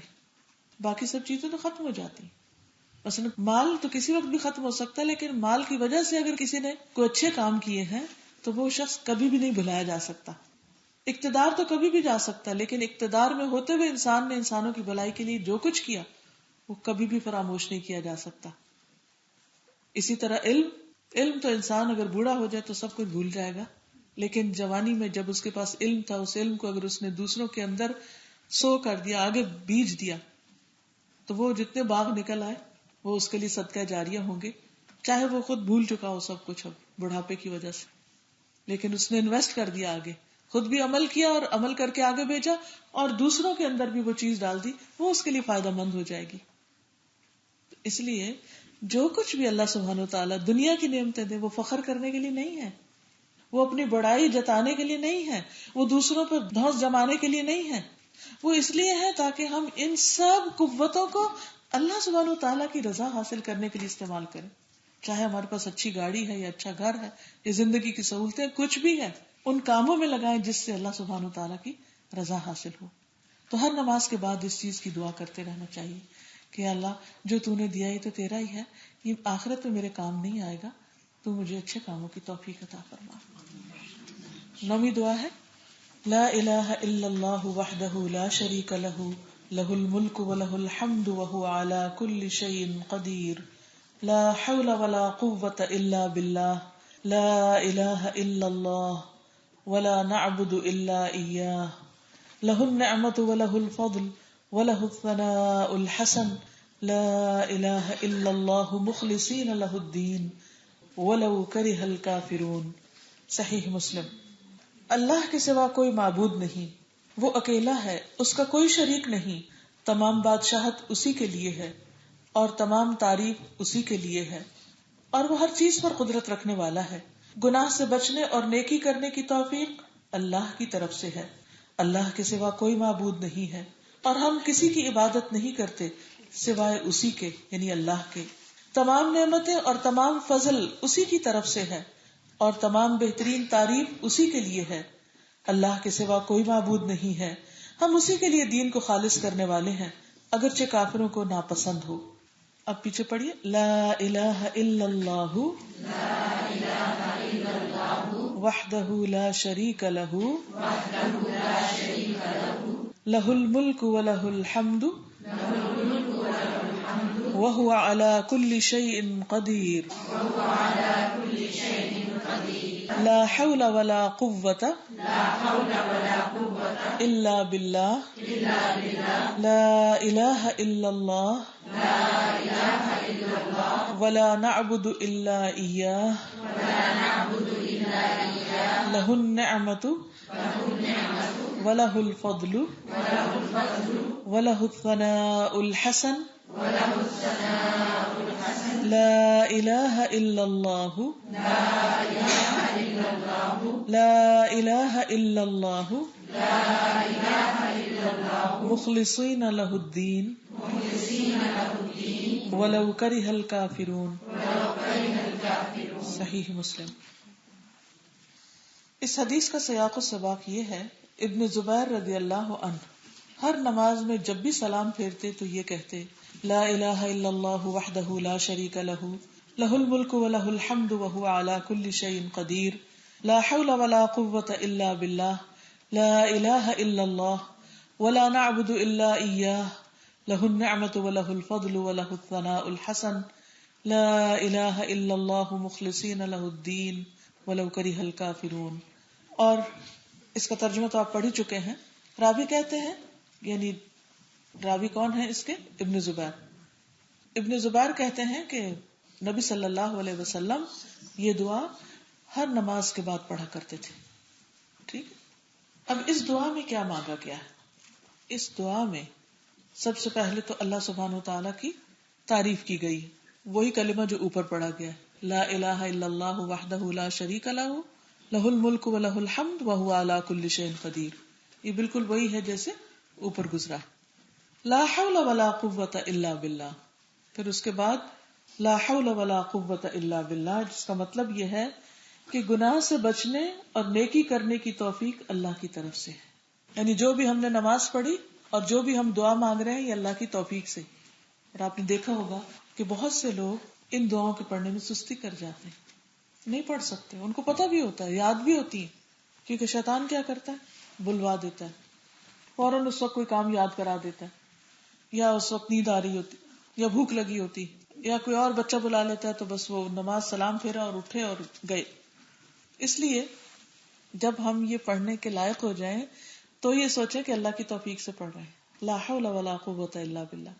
اگر ہمیں نماز کے بعد زیادہ دیر بیٹھ کر ذکر کرنے کی توفیق ہو جائے, کیونکہ اس وقت فرشتے دعا کر رہے ہوتے ہیں کہ اللہ جو کچھ مانگ رہا ہے یہ قبول ہو جائے, تو یہ بھی اللہ کی طرف سے سمجھیں. اس میں بھی کوئی کسی قسم کا فخر اور غرور نہیں ہونا چاہیے.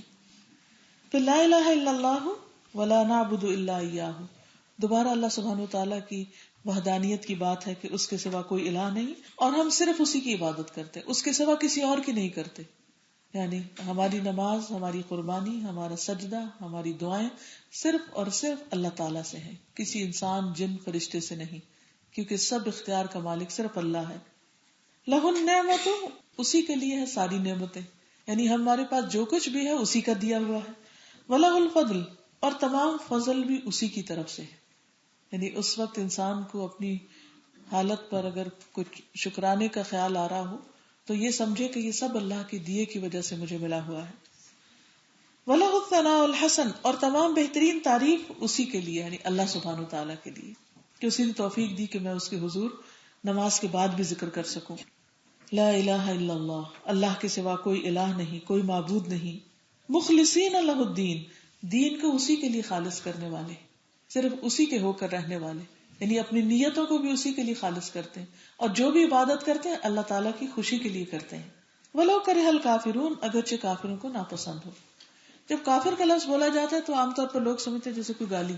کافر کا مطلب ہوتا ہے انکار کرنے والا, یعنی جو اللہ کے ایک ہونے کا انکار کرے, جو اللہ سبحانہ و تعالیٰ کے رب ہونے کا انکار کرے, اس کے خالق, مالک اور اس کے منعم ہونے کا انکار کرے, اس کی نعمتوں کا انکار کرے, اس کے دین کا انکار کرے, اور آپ کا بھی دین پر چلنا اس کو ناپسند ہو, اور آپ کو طرح طرح کے تانے ملتے ہوں کہ آپ یہ کیا نمازوں کے بعد بیٹھ گئی ہیں ذکر کرنے, اور یہ ہر وقت 5 نمازیں ٹو مچ. کیونکہ بہت سے لوگ اکا دکا نماز پڑھ لینے کو ہی کافی سمجھتے ہیں, اور 5 نمازوں کو ٹو مچ سمجھتے ہیں, یا اگر کوئی فرض کے ساتھ نفل سنت پڑھ لے تو اور بھی زیادہ مشکل.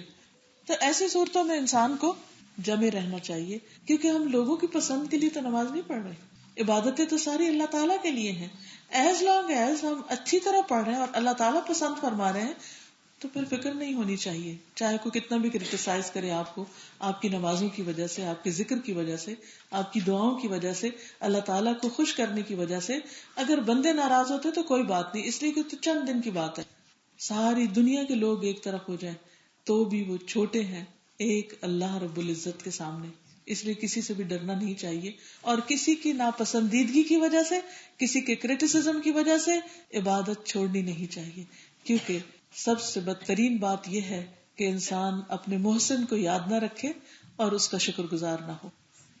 پھر ہے سبحان اللہ 33 بار, الحمدللہ 33 بار, اللہ اکبر 34 بار, اور یہ صحیح مسلم کی روایت ہے. سبحان اللہ کا کیا معنی ہے؟ اللہ پاک ہے. الحمدللہ سب تعریف اللہ کے لیے. اللہ اکبر اللہ ہی سب سے بڑا ہے. یہ تو مشہور روایت ہے جو آپ کے سامنے بیان کی گئی ہے. رسول اللہ صلی اللہ علیہ وسلم نے فرمایا, نماز کے بعد کچھ دعائیں ایسی ہیں کہ جن کو پڑھنے یا جن کو کرنے والا کبھی محروم نہیں ہوتا, اور وہ ہے سبحان اللہ 33 بار, الحمدللہ 33 بار, اور اللہ اکبر 34 بار. یا 33 بار اگر یہ پڑھا جائے تو 34ویں بار لا الہ الا اللہ وحدہ لا شریک لہ لہ الملک ولہ الحمد وہو علی کل شیء قدیر.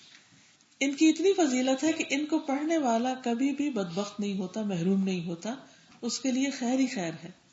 اب آپ دیکھیے کہ اس روایت میں 33 بار کا لفظ آتا ہے, کچھ اور روایتوں میں 10 بار کا بھی ذکر آتا ہے. اب آپ کہیں گے پھر 33 پڑھیں کہ 10 پڑھیں, زیادہ ٹائم ہے تو 33 پڑھ لیں.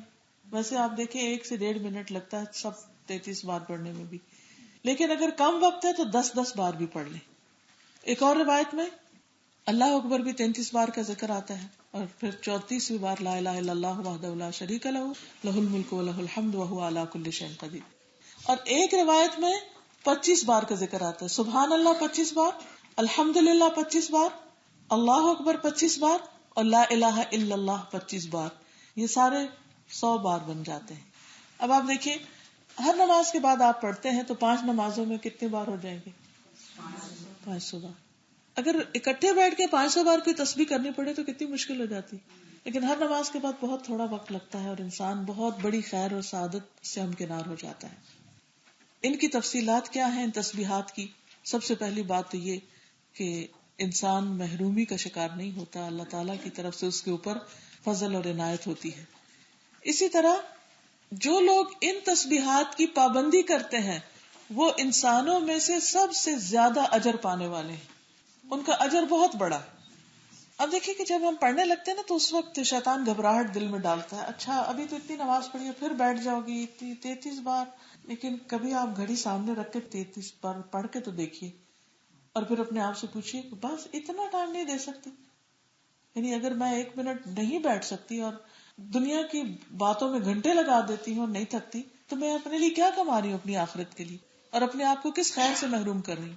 تو اس لیے حد الوسع کوشش کیجیے کہ ہر نماز کے بعد ٹک کے یہ تسبیحات پڑھ لیں. ابو ہریرہ کہتے ہیں کہ فقراء صحابہ رسول اللہ صلی اللہ علیہ وسلم کی خدمت میں حاضر ہوئے اور کہا کہ امیر لوگ بلند درجات اور ہمیشہ رہنے والی جنت حاصل کر چکے، یعنی اپنے مال سے صدقہ خیرات کر کے. کیونکہ جس طرح ہم نماز پڑھتے ہیں وہ بھی پڑھتے ہیں، ہم روزے رکھتے ہیں وہ بھی رکھتے ہیں، لیکن مال و دولت کی وجہ سے انہیں ہم پر فوقیت حاصل ہے، وہ ہم سے آگے ہیں. اس وجہ سے وہ حج کرتے ہیں، عمرہ کرتے ہیں، جہاد کرتے ہیں، صدقے دیتے ہیں، اور ہم محتاجی کی وجہ سے یہ سارے کام نہیں کر سکتے. تو اس پر آپ نے فرمایا کیا میں تمہیں ایک ایسا عمل نہ بتاؤں اگر تم اس کی پابندی کرو گے تو جو لوگ تم سے آگے بڑھ چکے ہیں انہیں تم پالو گے. یعنی وہ لوگ جو مال کے ساتھ اتنی نیکیاں کر رہے ہیں تم یہ تسبیحات پڑھ کر ان تک پہنچ جاؤ گے اور تمہارے مرتبے تک پھر کوئی نہیں پہنچ سکتا اور تم اپنے سامنے موجود لوگوں میں سب سے بہتر ہو جاؤ گے. کتنا بڑا سیکرٹ ہے سب سے بہتر انسان بننے کا اللہ تعالیٰ کی نظر میں، سوائے ان کے جو یہی عمل شروع کر دیں باہر ان کا درجہ بھی بلند ہو جائے گا. اور وہ کیا ہے؟ ہر نماز کے بعد 33 بار سبحان اللہ، 33 بار الحمدللہ، 33 مرتبہ اللہ اکبر، اور پھر دوسری روایت میں 34 بار اللہ اکبر یا پھر لا الہ الا اللہ وحدہ لا شریک لہ. ایک اور روایت میں آتا ہے ابو ہریرہ کہتے ہیں صحابہ نے عرض کیا یا رسول اللہ مالدار لوگ بلند درجات اور ہمیشہ رہنے والی جنتوں کو حاصل کر چکے. تو آپ نے فرمایا وہ کیسے؟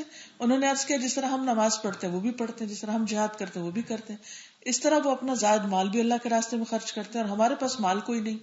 آپ نے فرمایا کیا میں تمہیں ایسا عمل نہ بتاؤں جس سے تم اپنے آگے کے لوگوں کے ساتھ مل جاؤ، یعنی جو درجوں میں آگے ہیں تم بھی وہاں پہنچ جاؤ اور پیچھے آنے والوں سے آگے نکل جاؤ، سوائے اس کے کہ وہ پیچھے والے بھی پھر وہی کام شروع کر دیں جو تم کرو. اور پھر آپ نے ہر نماز کے بعد 10 بار سبحان اللہ الحمدللہ اور اللہ اکبر پڑھنے کے لیے کہا. تو چاہے 33 پڑھیے یا 10 پڑھیے، obviously زیادہ پڑھنے کی زیادہ ثواب ہے، لیکن اگر زیادہ نہیں بھی پڑھ سکتے تو 10 بار پڑھنے میں تو کچھ بھی دیر نہیں لگتی، فیو سیکنڈز کی بات ہے صرف. کیونکہ ان تسبیحات کے پڑھنے کا ایک اور فائدہ یہ ہے کہ انسان کے سارے گناہ معاف ہو جاتے ہیں، خاص سمندر کی جھاگ برابر. اب دیکھیں ہم میں سے کون گناہ نہیں کرتا، ہم سب گناہ گار ہیں. تو ہر نماز کے بعد جب یہ تسبیحات پڑھتے ہیں تو گناہ دھل جاتے ہیں. ابو ہریرہ کہتے ہیں کہ رسول اللہ صلی اللہ علیہ وسلم نے فرمایا جس آدمی نے ہر نماز کے بعد 33 مرتبہ سبحان اللہ، 33 مرتبہ الحمدللہ، 33 مرتبہ اللہ اکبر کہا تو یہ 99 کلمات ہو گئے، اور 100 کا عدد پورا کرنے کے لیے لا الہ الا اللہ وحدہ لا شریک لہ لہ الملک ولہ الحمد وہو علی کل شیء قدیر کہہ لیا تو اس کے سارے گناہ معاف کر دیے جائیں گے چاہے سمندر کی جھاگ برابر ہو. یعنی جب آپ کو گناہ پریشان کرے تو آپ اور زیادہ پابندی کے ساتھ، تاکید کے ساتھ ان تسبیحات کا اہتمام کریں. پھر اسی طرح یہ ہے کہ جو شخص پابندی سے ان کو پڑھے گا اس کے لیے جنت واجب ہو جائے گی. نبی صلی اللہ علیہ وسلم نے فرمایا 2 عمل ایسے ہیں اگر کوئی مسلمان بندہ یا بندی ان کی پابندی کر لے تو جنت میں داخل ہوگا، اور وہ ہے بہت آسان. لیکن آپ نے ساتھ ہی بھی فرمایا مگر ان پر عمل کرنے والے بہت کم. یعنی پابندی نہیں کر پاتے نا، کبھی کبھار تو پڑھ لیا، پابندی کرنے والے کم. اور وہ یہ ہے کہ ہر نماز کے بعد 10 بار سبحان اللہ، 10 بار الحمدللہ اور 10 بار اللہ اکبر کہے. اور اس طرح ادائیگی کے مطابق یہ 150 بار ہو جائے گا، کیونکہ زبان کی ادائیگی کے اعتبار سے 150 یعنی 5 نمازوں میں. لیکن ترازو میں 1500 ہوں گے، کیونکہ ہر نیکی کتنے کے برابر ہو جاتی 10 کے، تو 150 ملٹیپلائی بائی 10 1500 ہو گئے. اور فرمایا جب سونے لگے تو 34 بار اللہ اکبر، 33 بار الحمدللہ اور 33 بار سبحان اللہ کہے. زبانی طور پر تو یہ 100 ہے، مگر میزان میں 1000 تسبیحات ہوں گی. 100 کو 10 سے آپ ملٹیپلائی کریں تو آپ کے جو نامہ اعمال ہے اس میں 1000 لکھی جائیں گی. ایک لفظ آپ بولتے ہیں نا، اس کو 10 ٹائم وہاں لکھا جاتا ہے. کتنا زیادہ اللہ تعالیٰ مہربان ہے.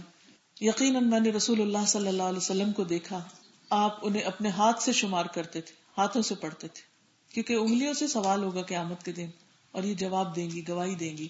صحابہ نے پوچھا اللہ کے رسول صلی اللہ علیہ وسلم، یہ کیسے ہے کہ یہ عمل آسان ہے اور کرنے والے تھوڑے ہیں؟ آپ نے فرمایا کسی کے پاس سوتے وقت شیطان آ جاتا ہے اس سے پہلے کہ وہ تسبیحات پوری کرے اور وہ اسے سلا دیتا ہے. تو پابندی تو نہیں، چھوٹ گیا نا آج کا وظیفہ. اور اسی طرح نماز میں شیطان آ جاتا ہے یا اس کو کوئی کام یاد دلا دیتا ہے کہ وہ انہیں پڑھے بغیر ہی اٹھ جاتا ہے، پابندی نہ ہوئی. تو اللہ سبحانہ وتعالیٰ کو وہ کام بہت پسند ہے جو خواہ تھوڑا ہو 10 بار ہی پڑھ لیں، لیکن ریگولرلی، مسلسل تسلسل کے ساتھ. تو اسی لیے یہ گرین سگنل سامنے اگر لگا ہوگا تو یاد آ ہی جائے گا کچھ نہ کچھ. پھر یہ بھی یاد رکھیے کہ دائیں ہاتھ کی انگلیوں پر تسبیح کرنا مسنون ہے. خصوصاً صحابیات کو حکم دیا گیا تھا کہ وہ اللہ کی تکبیر، اللہ کی تقدیس، اللہ اکبر، سبحان الملک القدوس اور تحلیل لا الہ الا اللہ کی پابندی اختیار کریں، اور یہ کہ اسے اپنی انگلیوں پہ شمار کریں، کیونکہ ان سے سوال ہوگا. قیامت کے دن انگلیاں بولیں گی، یہ ہاتھ بولیں گے. تو اگر ان پر آپ نے کوئی ذکر کیا تو یہ بول کے آپ کے لیے گواہی دیں گی، آپ کا اپنا جسم آپ کے حق میں بولے گا.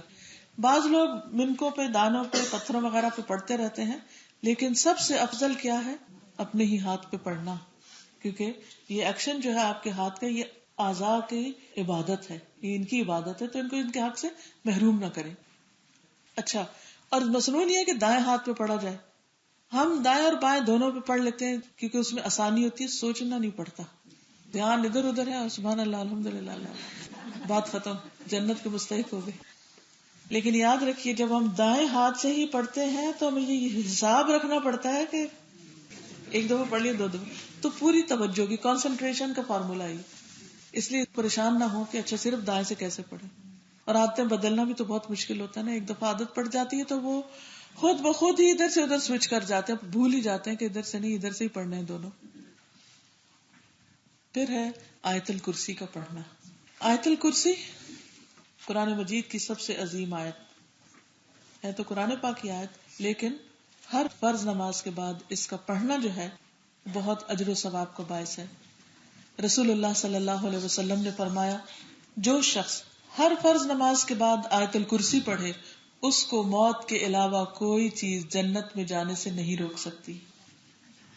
ابو ذر رضی اللہ عنہ سے روایت ہے کہ مسجد حرام میں داخل ہوا میں، اور رسول اللہ صلی اللہ علیہ وسلم کو اکیلے دیکھ کر آپ کے پاس آ کر بیٹھ گیا. میں نے کہا یا رسول اللہ صلی اللہ علیہ وسلم کون سی آیت سب سے افضل ہے جو آپ پر نازل ہوئی ہے؟ یعنی قرآن مجید تو سارا ہی افضل ہے، کہ اس میں بھی ٹاپ پر کیا ہے؟ آپ نے فرمایا آیت الکرسی. کرسی کے مقابلے میں 7 آسمان اس طرح ہیں جیسے بیابان زمین میں کوئی چھلا پڑا ہو. یعنی بہت بڑے میدان یا کسی صحرا میں ایک چھوٹی سی رنگ پڑی ہوئی ہو. یعنی اللہ سبحانہ تعالیٰ کی جو کرسی ہے، اس کا فٹ سٹول جیسے ابن عباس نے کہا، اس کے سامنے زمین آسمان ساری گیلیکسیز اور سب کچھ اتنا چھوٹا ہے جیسے بس ایک چھوٹی سی رنگ. اتنی بڑی کائنات اتنی چھوٹی وہاں. پھر کرسی کے مقابلے میں عرش کی ضخامت اسی طرح ہے جس طرح چھلے کے مقابلے میں بیابان کا وجود. پھر دوبارہ عرش اتنا بڑا اور کرسی بس چھلے کے برابر، بہت چھوٹی. تو آپ سوچئے اس پر جو رب ہے جلوہ فرما وہ کتنا بڑا ہے. ہم اس کی عظمت کا اندازہ ہی نہیں کر سکتے. ہم چھوٹی چھوٹی چیزوں سے تو ڈرتے ہیں، لیکن اس کی عظمت، اس کی بڑائی کی ہیبت ہمارے دلوں میں نہیں آتی. تو بہرحال اس آیت میں اللہ سبحانہ وتعالیٰ کا تعارف ہے، اس کی بڑائی بیان کی گئی ہے. جو پورے یقین کے ساتھ اس کو پڑھے ہر طرح کے شر سے بھی محفوظ رہتا ہے، اور جنات اس کے پاس نہیں پٹکتے. اکثر لوگ یہ شکایت کرتے ہوئے دکھائی دیتے ہیں کہ ہم پر یہ اثر ہو گیا ہے، جن تنگ کرتے ہیں یا مختلف طرح کے جادو کے اثرات ہو گئے ہیں. ان سب چیزوں سے حفاظت کے لیے یہ آیت بہترین ہے. اگر ہر نماز کے بعد اس کو پڑھ لیا جائے تو ایسی بلائیں پاس نہیں پٹکیں گی. اور اگر کوئی تکلیف آ گئی ہے تو اس کو دور کرنے کے لیے بھی یہ آیت بہترین ہے. ابو ہریرہ کہتے ہیں کہ رسول اللہ صلی اللہ علیہ وسلم نے مجھے صدقہ فطر کی حفاظت کے لیے مقرر کیا کہ ایک آنے والا میرے پاس آیا اور دونوں ہاتھ بھر کے غلہ اٹھانے لگا. میں نے اسے پکڑ لیا, کہا کہ میں تجھے رسول اللہ صلی اللہ علیہ وسلم کے پاس لے جاؤں گا. پھر انہوں نے پوری حدیث بیان کی اور اس میں یہ بھی تھا کہ پھر اس نے کہا کہ جب تم اپنے بستر پر سونے کے لیے جاؤ تو آیت الکرسی پڑھ لو. یعنی وہ چور نے کہا اللہ تعالیٰ برابر تمہاری حفاظت فرمائے گا, یعنی رات کو سوتے وقت اگر تم پڑھ لو گے تو اس بستر پر بھی تمہاری حفاظت ہوگی اور شیطان صبح تک تمہارے پاس نہیں پھٹکے گا. نبی صلی اللہ علیہ وسلم نے فرمایا وہ ہے تو جھوٹا مگر اس نے بات سچ کہی. وہ شیطان تھا جو انسانی شکل میں چور بن کے آیا تھا. تو اس سے یہ پتہ چلتا ہے کہ جتنے بھی جن ہیں, شیاطین ہیں اور دوسری چور وغیرہ ہیں, یہ سب اس آیت سے ڈرتے ہیں, بھاگتے ہیں. بہت پاورفل آیت ہے, اس کو معمولی نہ سمجھیں اور پورے جذبے کے ساتھ اس کو پڑھا کریں. پھر دیگر جنات سے بھی بچانے والی ہے یہ آیت. اس بارے میں ایک اور کہانی بھی ہے جو ایک حدیث کی کتاب میں روایت ہوئی ہے, المعجم الکبیر طبرانی میں. محمد بن ابی بن ابی کعب اپنے والد سے روایت کرتے ہیں کہ ان کے کھجوروں کے کھلیان تھے, کھیت تھے, اور ان میں وہ کمی دیکھتے تھے کہ کھجوریں کم ہو رہی ہیں. ہو سکتا ہے کبھی آپ کا بھی کوئی ایسا ایکسپیرینس ہوا ہو کہ کوئی چیز آپ رکھیں اور وہ کم ہو. تو ایک رات انہوں نے ایک چور کو پکڑ لیا, تو وہ ایک جانور کی طرح تھا, ایک نوعمر لڑکا سا تھا. انہوں نے اس کو سلام کیا تو اس نے جواب دیا. تو انہوں نے کہا تم کون ہو, جن ہو یا انسان؟ اس نے کہا میں جن ہوں. انہوں نے کہا اپنا ہاتھ میری طرف کرو. تو اس نے اپنا ہاتھ بڑھایا اور ہاتھ کتے کی ہاتھ کی طرح تھا اور اس کے بال بھی کتے کے بال کی طرح تھے جو جن تھا. انہوں نے پوچھا کہ اس طرح جنوں کی تخلیق ہوتی نہیں, ایسی شکل ہوتی؟ اس نے کہا ہاں. اور جن یہ جانتے ہیں کہ جنوں میں مجھ سے زیادہ شدید کوئی نہیں, میں بہت طاقتور جن ہوں جو یہاں آیا ہوں. انہوں نے کہا تم میرے پاس کیوں آئے ہو؟ اس نے کہا ہمیں خبر ملی ہے کہ تم صدقہ کرنا بہت پسند کرتے, تو ہم تمہارے کھانے میں شریک ہونے کے لیے آئے ہیں, اس میں سے اپنا حصہ لینے آئے. تو انہوں نے کہا کہ تم سے کیا چیز بچا سکتی؟ اس نے کہا وہ آیت جو سورۃ البقرہ میں ہے, اللہ لا الہ الا هو الحی القیوم. یعنی جنوں کو بھی پتا ہے کہ وہ اس سے ڈرتے ہیں اور بھاگتے ہیں. جو کوئی اسے رات کو پڑھے گا وہ صبح تک ہم سے پناہ میں رہے گا, ہم اس کو کچھ نہیں کر سکتے. اور جو صبح پڑھے گا وہ رات تک ہم سے پناہ میں رہے گا. پھر جب صبح کو انہوں نے اس بات کا ذکر نبی صلی اللہ علیہ وسلم سے کیا تو آپ نے فرمایا اس خبیث نے سچ کہا. یعنی یہ بات درست ہے کہ یہ آیت جنوں سے محفوظ کرنے والی, جنوں کے شر سے بچانے والی. تو اس لیے اگر بچے ڈر رہے ہوں, خود ڈر آنے لگے, بعض اوقات بچہ جو ہوتی ہے, یعنی جس کا بچہ پیدا ہوتا ہے اس کے اندر ڈر سا آ جاتا ہے, خوف آنے لگتا ہے, یا کبھی تنہا ہو وہاں پر آپ کو ڈر لگنے لگے, تو ڈر کی کسی بھی قسم کے لیے آپ فوراً آیت الکرسی پڑھنا شروع کر دیں. لیکن اس کے لیے ضروری ہے کہ آپ کو درست پڑھنی آتی, کیونکہ بہت سے لوگ اس کا پروننسیشن ٹھیک نہیں جانتے. تو میں اسے کہلوا دیتی ہوں تاکہ آپ درست کر لیجئے. اللہ لا الہ الا هو الحی القیوم لا تأخذه سنة ولا نوم له ما في السماوات وما في الأرض من ذا الذي يشفع عنده من ذا الذي يشفع عنده إلا بإذنه يعلم ما بين أيديهم وما خلفهم ولا يحيطون بشيء من علمه إلا بما شاء وسع كرسيه السماوات والأرض كرسيه السماوات والأرض ولا يؤوده. اس لفظ سے بہت سے لوگ غلطی کرتے ہیں, یؤدو یا کچھ اور پڑھتے ہیں, ولا يؤوده حفظهما وهو العلی العظیم. اللہ وہ ہے کہ اس کے سوا کوئی معبود نہیں, وہ زندہ ہے, ہر چیز کو قائم رکھنے والا ہے, نہ اسے اونگ پکڑتی ہے نہ ہی نیند آتی ہے. اسی کا ہے جو کچھ آسمانوں میں ہے اور جو زمین میں ہے, سب اس کی ملکیت ہے. کون ہے جو اس کے پاس اس کی اجازت کے بغیر سفارش کرے؟ وہ جانتا ہے جو کچھ ان کے سامنے ہے اور جو ان کے پیچھے ہے, اور وہ اس کے علم میں سے کسی چیز کا احاطہ نہیں کر سکتے مگر جتنا وہ چاہے. اس کی کرسی آسمانوں اور زمین کو سمائے ہوئے ہے، اور اسے ان دونوں کی حفاظت نہیں تھکاتی، اور وہی سب سے بلند، سب سے بڑا ہے. یعنی اللہ سبحانہ و تعالیٰ کے لیے کسی چیز کی حفاظت کچھ مشکل نہیں، کیونکہ وہ سوتا ہی نہیں، اس کو اونگ بھی نہیں آتی، وہ کسی وقت غافل ہوتا ہی نہیں، اور سب سے زیادہ پاورفل بھی ہے. تو اس لیے انسان جب اللہ پہ توکل کرتا ہے، اللہ پہ بھروسہ کرتا ہے، اپنے آپ کو، اپنے آل اولاد کو، سب کو اللہ کی حفاظت میں دیکھتا ہے، تو یہ سب سے بڑی حفاظت ہے کہ جس میں انسان کسی کو دے سکے، اپنے آپ کو بھی اور اپنی آل اولاد کو بھی اور اپنے مال و متاع کو بھی، ہر چیز کو. تو ہر فرض نماز کے بعد اس کو پڑھنا نہیں بھولیے. فرض کا سلام پھیرتے ہی پہلے اللہ اکبر، استغفر اللہ، استغفر اللہ، استغفر اللہ، اللہم انت السلام و منک السلام تبارک یا ذا الجلال والاکرام پڑھ کے آیت الکرسی پڑھ لیجیے، اور پھر باقی دعائیں پڑھ لیجیے، یا جس سیکوینس میں اس کارڈ میں اس میں بھی پڑھ سکتے ہیں. اور آخری چیز ہے معوذات، یعنی سورۃ الاخلاص، سورۃ الفلق اور سورۃ الناس. یہ بھی بہت ہی بہترین صورتیں ہیں جن کو پڑھنے کا اہتمام کرنا چاہیے اور ان سے غافل نہیں ہونا چاہیے. پہلے ہم ان صورتوں کو سن لیتے ہیں، پھر اس کے بعد ان کی وضاحت ہوگی انشاءاللہ. بسم اللہ الرحمن الرحیم. احد. بسم اللہ الرحمن الرحیم. بسم اللہ الرحمن الرحیم. یہ وہ اللہ ایک ہے، اللہ بے نیاز ہے، نہ اس کی کوئی اولاد ہے اور نہ وہ کسی کی اولاد ہے، اور نہ کوئی اس کا ہمسر ہے.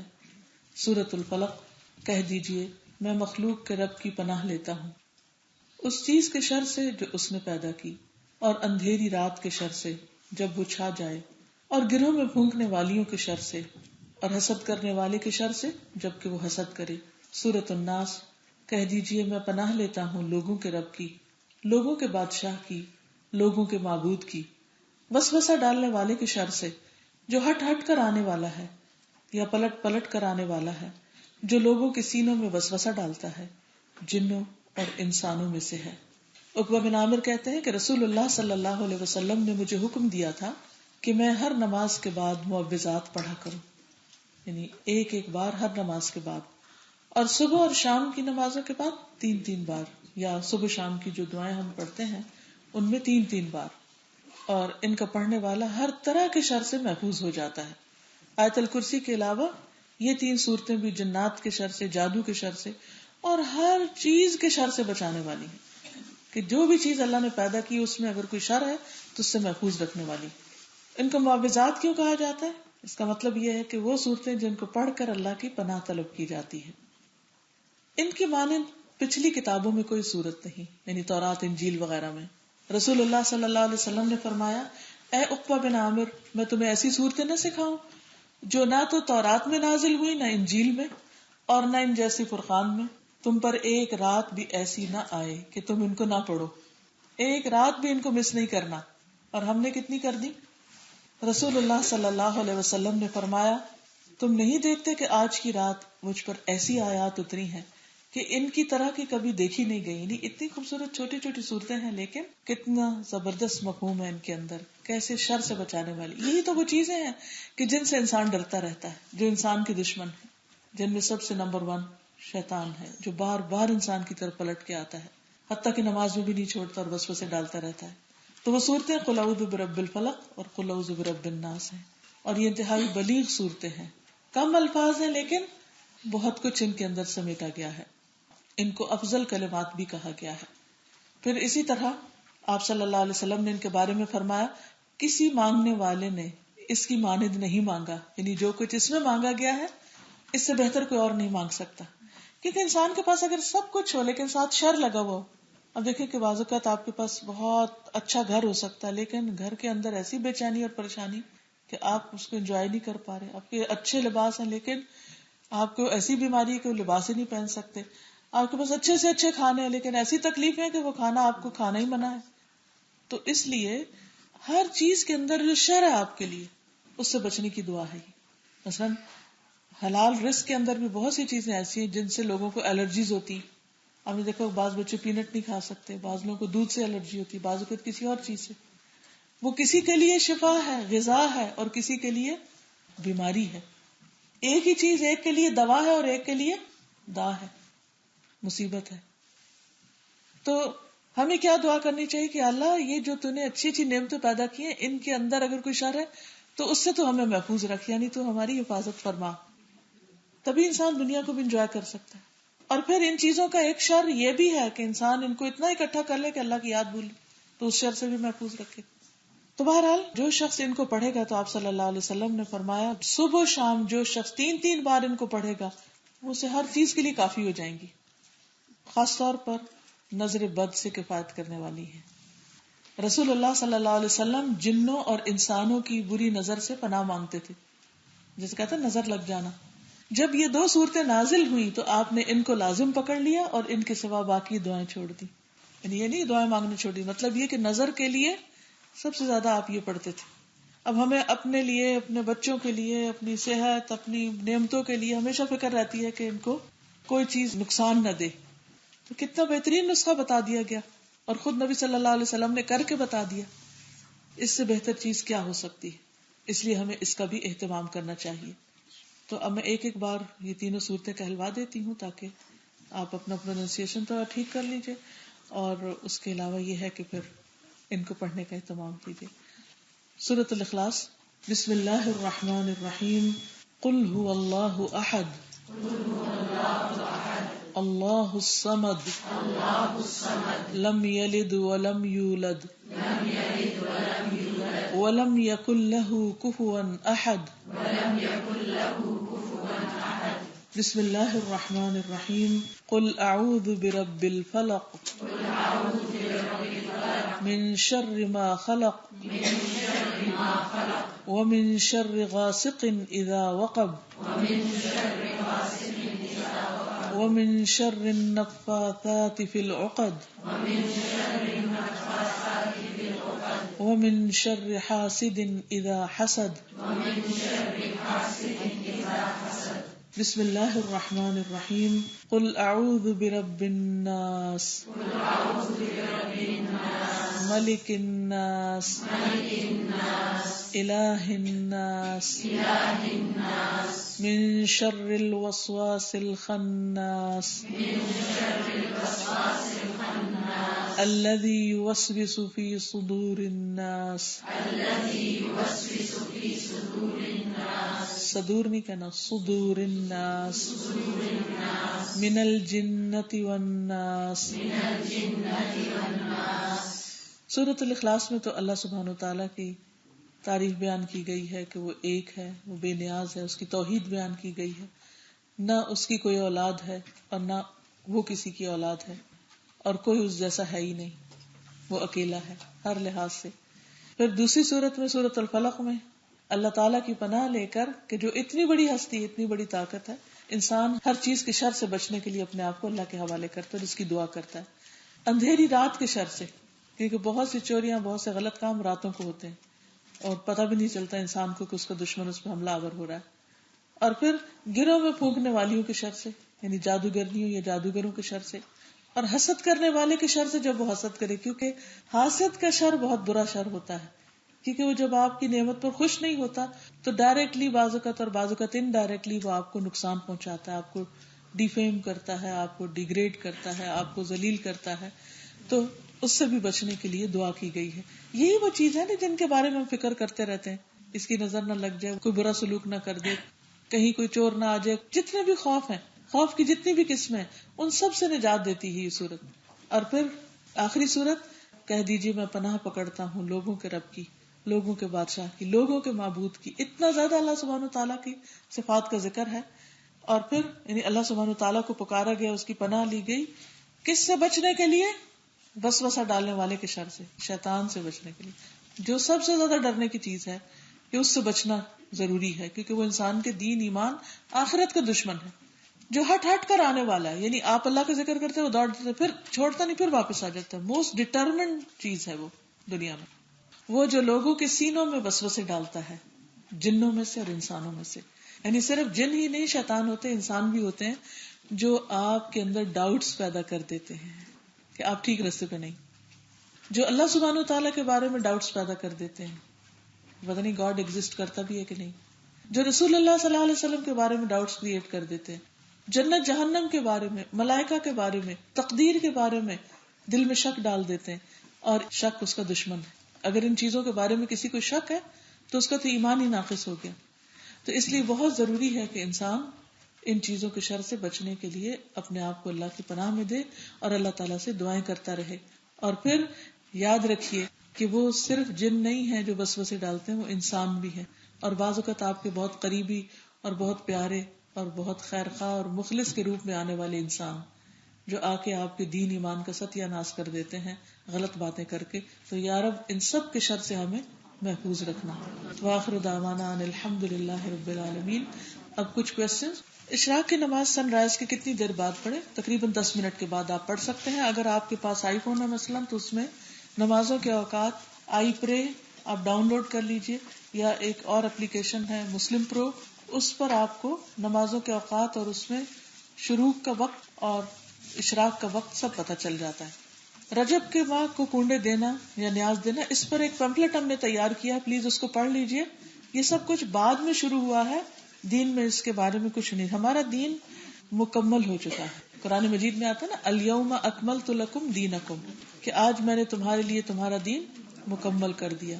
اس لیے کوئی بھی چیز جو نبی صلی اللہ علیہ وسلم کے زمانے کے بعد دین کے نام پر شروع ہو تو اس کو نہیں کرنا چاہیے, کیونکہ وہ بدعت کہلاتا ہے. سورۃ واقعہ مغرب کے بعد پابندی سے پڑھنا, اس میں ضعیف حدیث ہے. اگر کوئی پڑھتا ہے تو قرآن مجید پڑھ رہا ہے, لیکن اوتھینٹک چیز نہیں ہے اس پر. کیا نماز میں صورتیں ترتیب کے ساتھ پڑھنی چاہیے؟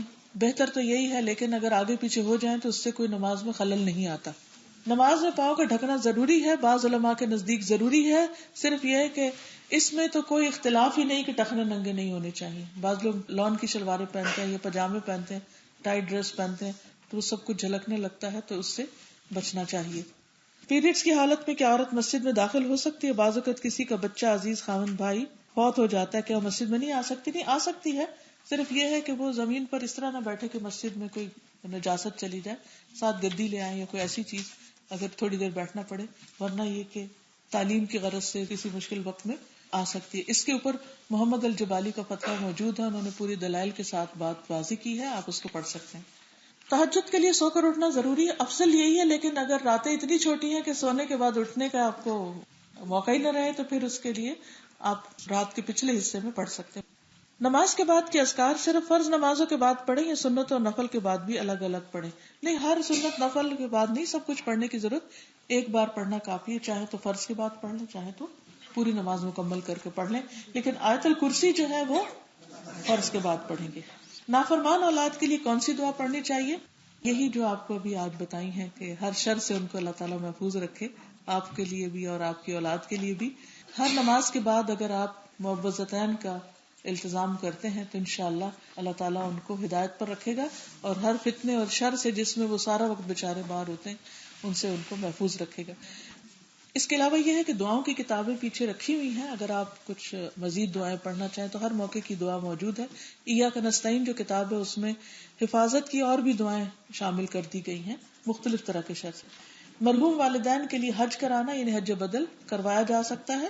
اس کا طریقہ یہ ہے کہ کوئی ان کی اولاد میں سے جو خود اپنا حج کر چکا ہو, وہ ان کے چھوڑے ہوئے پیسے سے اگر وہ انہوں نے اس کام کے لیے وصیت کی ہے, یا پھر خود اگر کرنا چاہے ان کا فرض ادا کرنے کے لیے, تو وہ کر سکتے ہیں. اگر آپ کے پاس وقت نہ ہو تو کسی بھی ایسے شخص کو پیسے دیے جا سکتے ہیں حج کرنے کے لیے جو واقعی حج کرے, جنہوں نے اپنا حج کر رکھا ہو. ٹھیک ہے. رفع یدین جو ہے کہ اگر آپ نماز نبی نماز کی کتاب ہے اس میں احادیث موجود ہیں, آپ پڑھ سکتے ہیں. صحیح بخاری اگر آپ کے گھر میں موجود ہو تو اس میں آپ اگر نماز کا چیپٹر کھولیں تو رفع یدین کے اوپر جتنی بھی حدیثیں ہیں انہوں نے اکٹھی کر دی, اور وہ اوتھینٹک حدیثیں ہیں. تو نبی صلی اللہ علیہ وسلم سے یہ چیز ثابت ہے. اگرچہ بعض علماء نہیں پڑھتے, لیکن میں سمجھتی ہوں کہ جو چیز ثابت ہو اس کا اہتمام کرنا بہتر ہے بنسبت اس کے کہ اس کو نہ کیا جائے. یہ کہتے ہیں میرا ذہن کسی چیز پر فوکس نہیں کرتا, اس کے لیے کچھ بتائیں. اس کی ریزن بتائیں کہ کیا وجہ ہوتی ہے کہ فوکس نہیں ہوتا. آپ اگر اپنے ساتھ تھوڑا سا یہ عمل کریں کہ کاغذ قلم لے لیں اور لکھیں ان چیزوں کو کہ کیا کیا ڈسٹریکٹ کرتا ہے. مثلاً شور کرتا ہے تو آپ ایسے کمرے میں نماز پڑھیں کہ جہاں شور نہ ہو. مثلاً آپ کو نیند آتی ہے نماز میں اور اس وجہ سے آپ فوکس نہیں کر پاتی, تو آپ اپنی نیند کے اوقات کا جائزہ لیں اور اس کو درست کرنے کی کوشش کریں. اگر آپ کے ذہنی کمزوری ہے کوئی تو اس کا علاج کریں. ہو سکتا ہے کوئی ڈیفیشنسی ہو آپ کے جسم میں, کوئی کیمیکل امبیلنس ہو جس کی وجہ سے آپ کو یہ تکلیف ہو رہی ہو, آپ ڈاکٹر کو دکھائیں اور پوچھیں اور کوئی دوا لیں اس کی.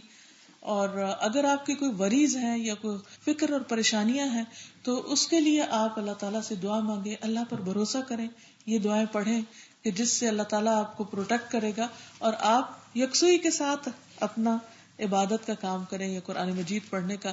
ایک اور طریقہ یہ ہے کہ آپ رک رک کر چیزیں پڑھیں, جلدی نہ کریں, کیونکہ جب جلدی ہم کرتے ہیں, تیز ہم چلتے ہیں تو پھر ہم فوکس نہیں کرتے. ایسے ہی ہے جیسے آپ تیز گاڑی چلا رہے ہو تو کیا آپ سڑک کے علاوہ ادھر ادھر دیکھ سکتے نہیں, آپ کو پھر سڑک پر ہی دیکھنا پڑتا ہے. ہر چیز بہت تیزی کے ساتھ گزری ہوتی, تو اس چیز کا بھی آپ دھیان رکھیے. لکھتے ہیں کہ what is the method of reading the 3 کلز معوذات اینڈ بلوئنگ آن چلڈرن اور blowing on water and drinking it. Childrens پہ بلو کرنے کے لیے تو آپ پڑھ کے تو اس کے بعد آپ ایسے جھاڑ دیں ان کو, ٹھیک ہے, لیکن یہ ہے کہ پانی پہ پڑھنے کی ضرورت نہیں ہے. اگر آپ نے پڑھنا بھی ہو تو پانی کو سامنے رکھ کر اس کو دیکھتے ہوئے پڑھ لیں, اور اگر بلو کرنا بھی تو بوٹل کے اندر اگر ہو تو اس کے اوپر ایسے کر کے پھونک مار لیں. گلاس کے اندر پھونک نہیں مارے کیونکہ کھانے پر پھونک مارنے سے منع کیا گیا ہے. یعنی اگر گلاس دور رکھا ہوا ہے اور آپ صرف ایسے کر دیتے تو کافی ہے. یعنی جو کلام آپ پڑھ رہے ہیں یہ پاورفل ہے. اور پھر اس کے بعد یہ ہے کہ what is the authenticity of reading آیت الکرسی اینڈ بلوئنگ آن چلڈرن اور using finger like in a circle of protection. اچھا, حصار باندھے, اس کی تو مجھے کوئی حدیث نہیں پتا کہ نبی صلی اللہ علیہ وسلم نے پڑھنے کے لیے کہا, لیکن حصار باندھنے کے لیے نہیں. اور جہاں تک جھاڑنے کا تعلق ہے تو اس کے لیے آپ کو حدیث وہاں مل جائے گی ایاک نستعین, کہ مثلاً اگر کوئی نماز میں بھی کسی کو اگر وسوسے آ رہے ہیں تو اعوذ باللہ پڑھ کر ایسے اپنے بائیں طرف دل کی طرف ایسے پھتکار دے, ٹھیک ہے. تو بلو کرنے کا تو پتہ چلتا ہے, لیکن انگلی سے کوئی سرکل بنانا یا اور اس طرح کی چیزیں, ان کا نہیں کوئی ذکر آتا ہے, یہ مسنون طریقہ نہیں ہے. رائٹ جی, آپ پوچھیے.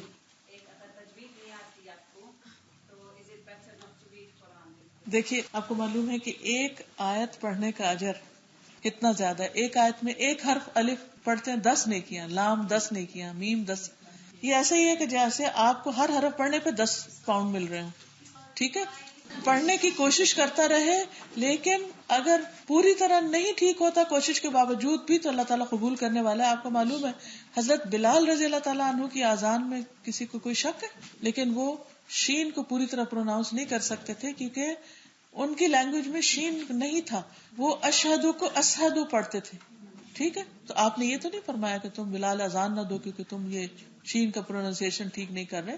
کچھ چیزیں ایسی ہوتی ہیں, مثلا ہم لوگ ضاد کا پروننسیشن ہمارے لیے بہت ہی مشکل ہے, پوری کوشش کرتے ہیں, جب ویسے نکالتے ہیں ٹھیک ہوتا ہے, جب پڑھنے لگتے ہیں تو وہ پھر گم جاتا ہے کہیں. تو ایسی صورت میں کوشش جاری رہے, لیکن عربی میں پڑھنا ہی قرآن پڑھنا ہوتا ہے. اردو یا انگریزی میں قرآن نہیں کہلاتا, وہ تو ٹرانسلیشن ہے. پڑھنے میں زیادہ ثواب ہے کیونکہ جب آپ پڑھتے ہیں تو آپ کی زبان بھی ہل رہی ہے, آپ کی آنکھیں بھی دیکھ رہی ہیں اور آپ کے کان بھی سن رہے ہیں, جبکہ سننے میں آپ بس صرف سنے چلے جا رہے ہیں, ایک ہی چیز یوز ہو رہی ہے. جی, آپ منزل پڑھتے ہیں پاکستان انڈیا میں کافی جی پڑھ سکتے ہیں, کوئی حرج نہیں ہے, کیونکہ ان میں سے بہت سی آیات ایسی ہیں جیسے آیات شفا کے کارڈ جو پیچھے ہوں گے, ان میں ہم نے ہر ایک کا ریفرنس ساتھ دیا ہے. اور اگر ان سب کو اکٹھا کر لیا جائے اور کسی کے اوپر زیادہ تکلیف ہے, کوئی بیماری ہے, یا جن ہے یا جادو ہے, تو پڑھنے میں کوئی حرج نہیں ہے. ویسے بھی جنرلی قرآن مجید کا پڑھنا شفا کا باعث ہے. کہیں سے بھی آپ پڑھیں, قرآن مجید میں آتا ہے وَنُنَزِّلُ مِنَ الْقُرْآنِ مَا هُوَ شِفَاءٌ وَرَحْمَةٌ, ہم قرآن میں سے وہ اتارتے ہیں جو شفا اور رحمت ہے. تو قرآن سارے کا سارا شفا ہے, سارے کا سارا رحمت ہے. ہمارے کچھ لوگ جو ہیں وہ کوئی فوت ہو جاتا ہے تو ہم قرآن پاک کی تلاوت کرنے, ان کو بخشنے کے لیے جاتے ہیں. میری کچھ بہنیں کہتی ہیں کہ رسول اکرم صلی اللہ علیہ وسلم کے زمانے میں قرآن پاک پڑھنے کے لیے مرنے کے بعد لوگ نہیں جاتے تھے, اس لیے ہم نہیں جاتے, اور اس نے جو اپنی زندگی میں پڑھ لیا ہم نہیں جائیں گے. براہ کرم یہ ایک ایسا سوال ہے جو مختلف اوقات میں مختلف لوگ مختلف طریقوں سے بیان کرتے ہیں. تو آپ آج کے دن ہمیں یہ بتائیے کہ کیا مرنے والے کے مرنے کے بعد غم میں, کیونکہ میں نے ایک بہن سے کہا, اس نے کہا میں نہیں جاؤں گی, میں نے اس کو بتایا کہ وہ نہیں آ سکے گی, وہ عورت بڑی افسردہ ہوئی. کہنے لگی کہ میری ماں کے مرنے میں کوئی شامل نہیں ہو رہا اس خیال سے، جبکہ قرآن پاک کہیں پڑھا جائے، کسی وقت پڑھا جائے، اس کا ثواب ہے.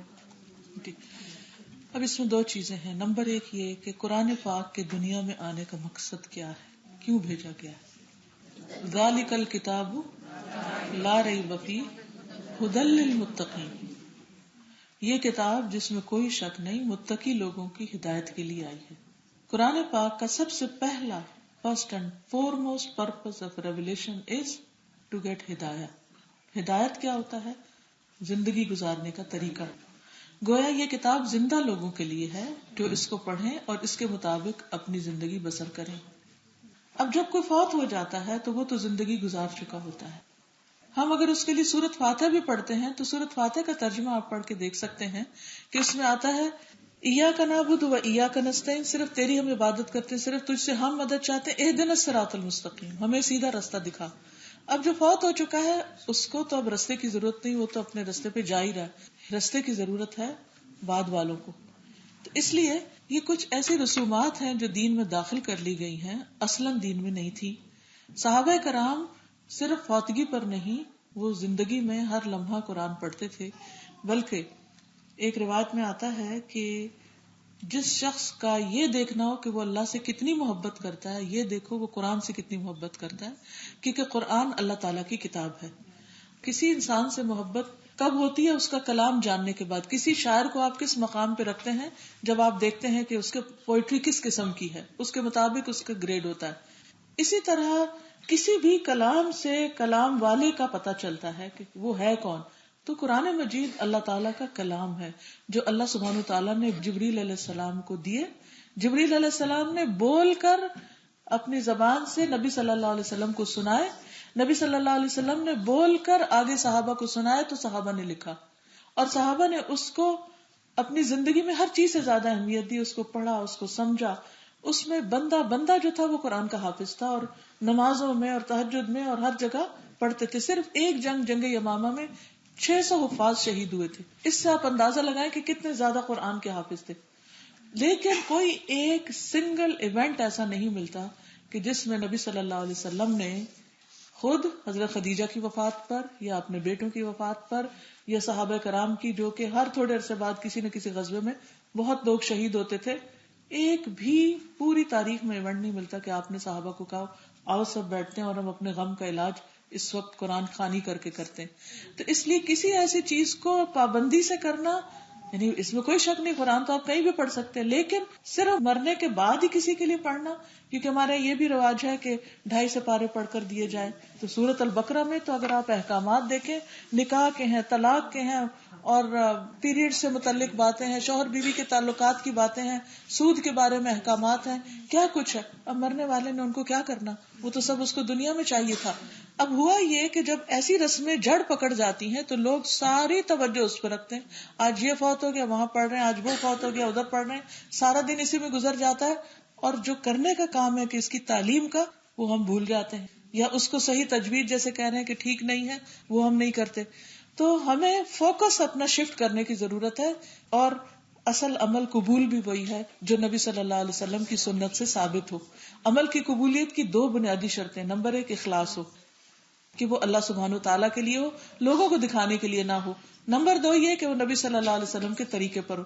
مثلا اگر کوئی شخص یہ کہتا ہے کہ نبی صلی اللہ علیہ وسلم تو بہت پائس تھے اور بہت بڑے تھے، وہ نماز میں فجر کی 2 رکعتیں پڑھتے تھے، میں تو 4 پڑھوں گا، تو یہ زیادتی ایڈیشن ہو جائے گی، یہ ریجیکٹڈ ہوگا، قبول نہیں ہوگا. تو نبی صلی اللہ علیہ وسلم نے اس سے منع کیا ہے. آپ نے فرمایا من احدث فی امرنا ھذا ما لیس منہ فہو رد، جو ہمارے اس دین میں نئی چیز ڈالے گا جو اس میں ہے نہیں تو وہ ریجیکٹ کر دی جائے گی.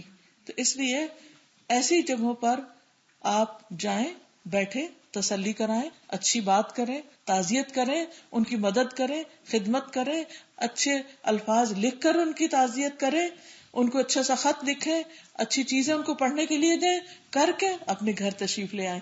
لیکن اگر ان کے گھر میں بیٹھ کے سارا دن لوگ آ رہے ہیں جا رہے ہیں اور ان کو مہمان ہی سنبھالنے پڑ رہے ہیں تو اس کے لیے زندگی مشکل ہو جائے گی.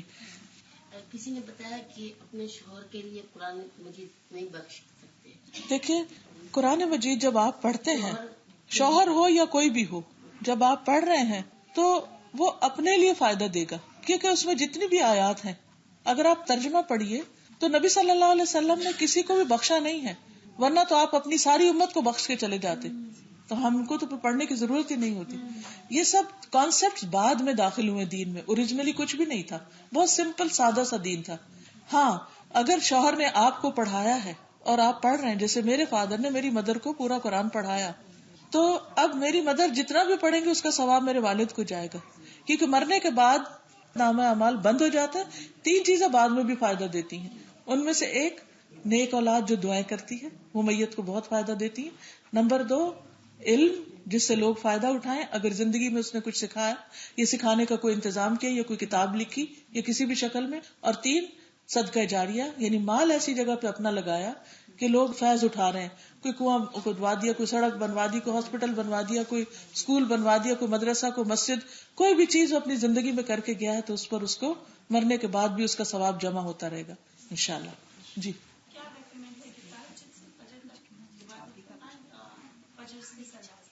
جو سہولت ہو آپ کے لیے. تہجد کی نماز فرض نمازوں کے بعد سب سے زیادہ افضل ہے، لیکن اگر اس وقت آپ نہیں اٹھ سکتے تو پھر فجر کے بعد اشراق تک کر لیجئے، زیادہ بہتر ہے. لیکن اگر تہجد سے نہیں شروع کرتے، فجر سے شروع کرتے تو بھی اچھا ہے. جی آپ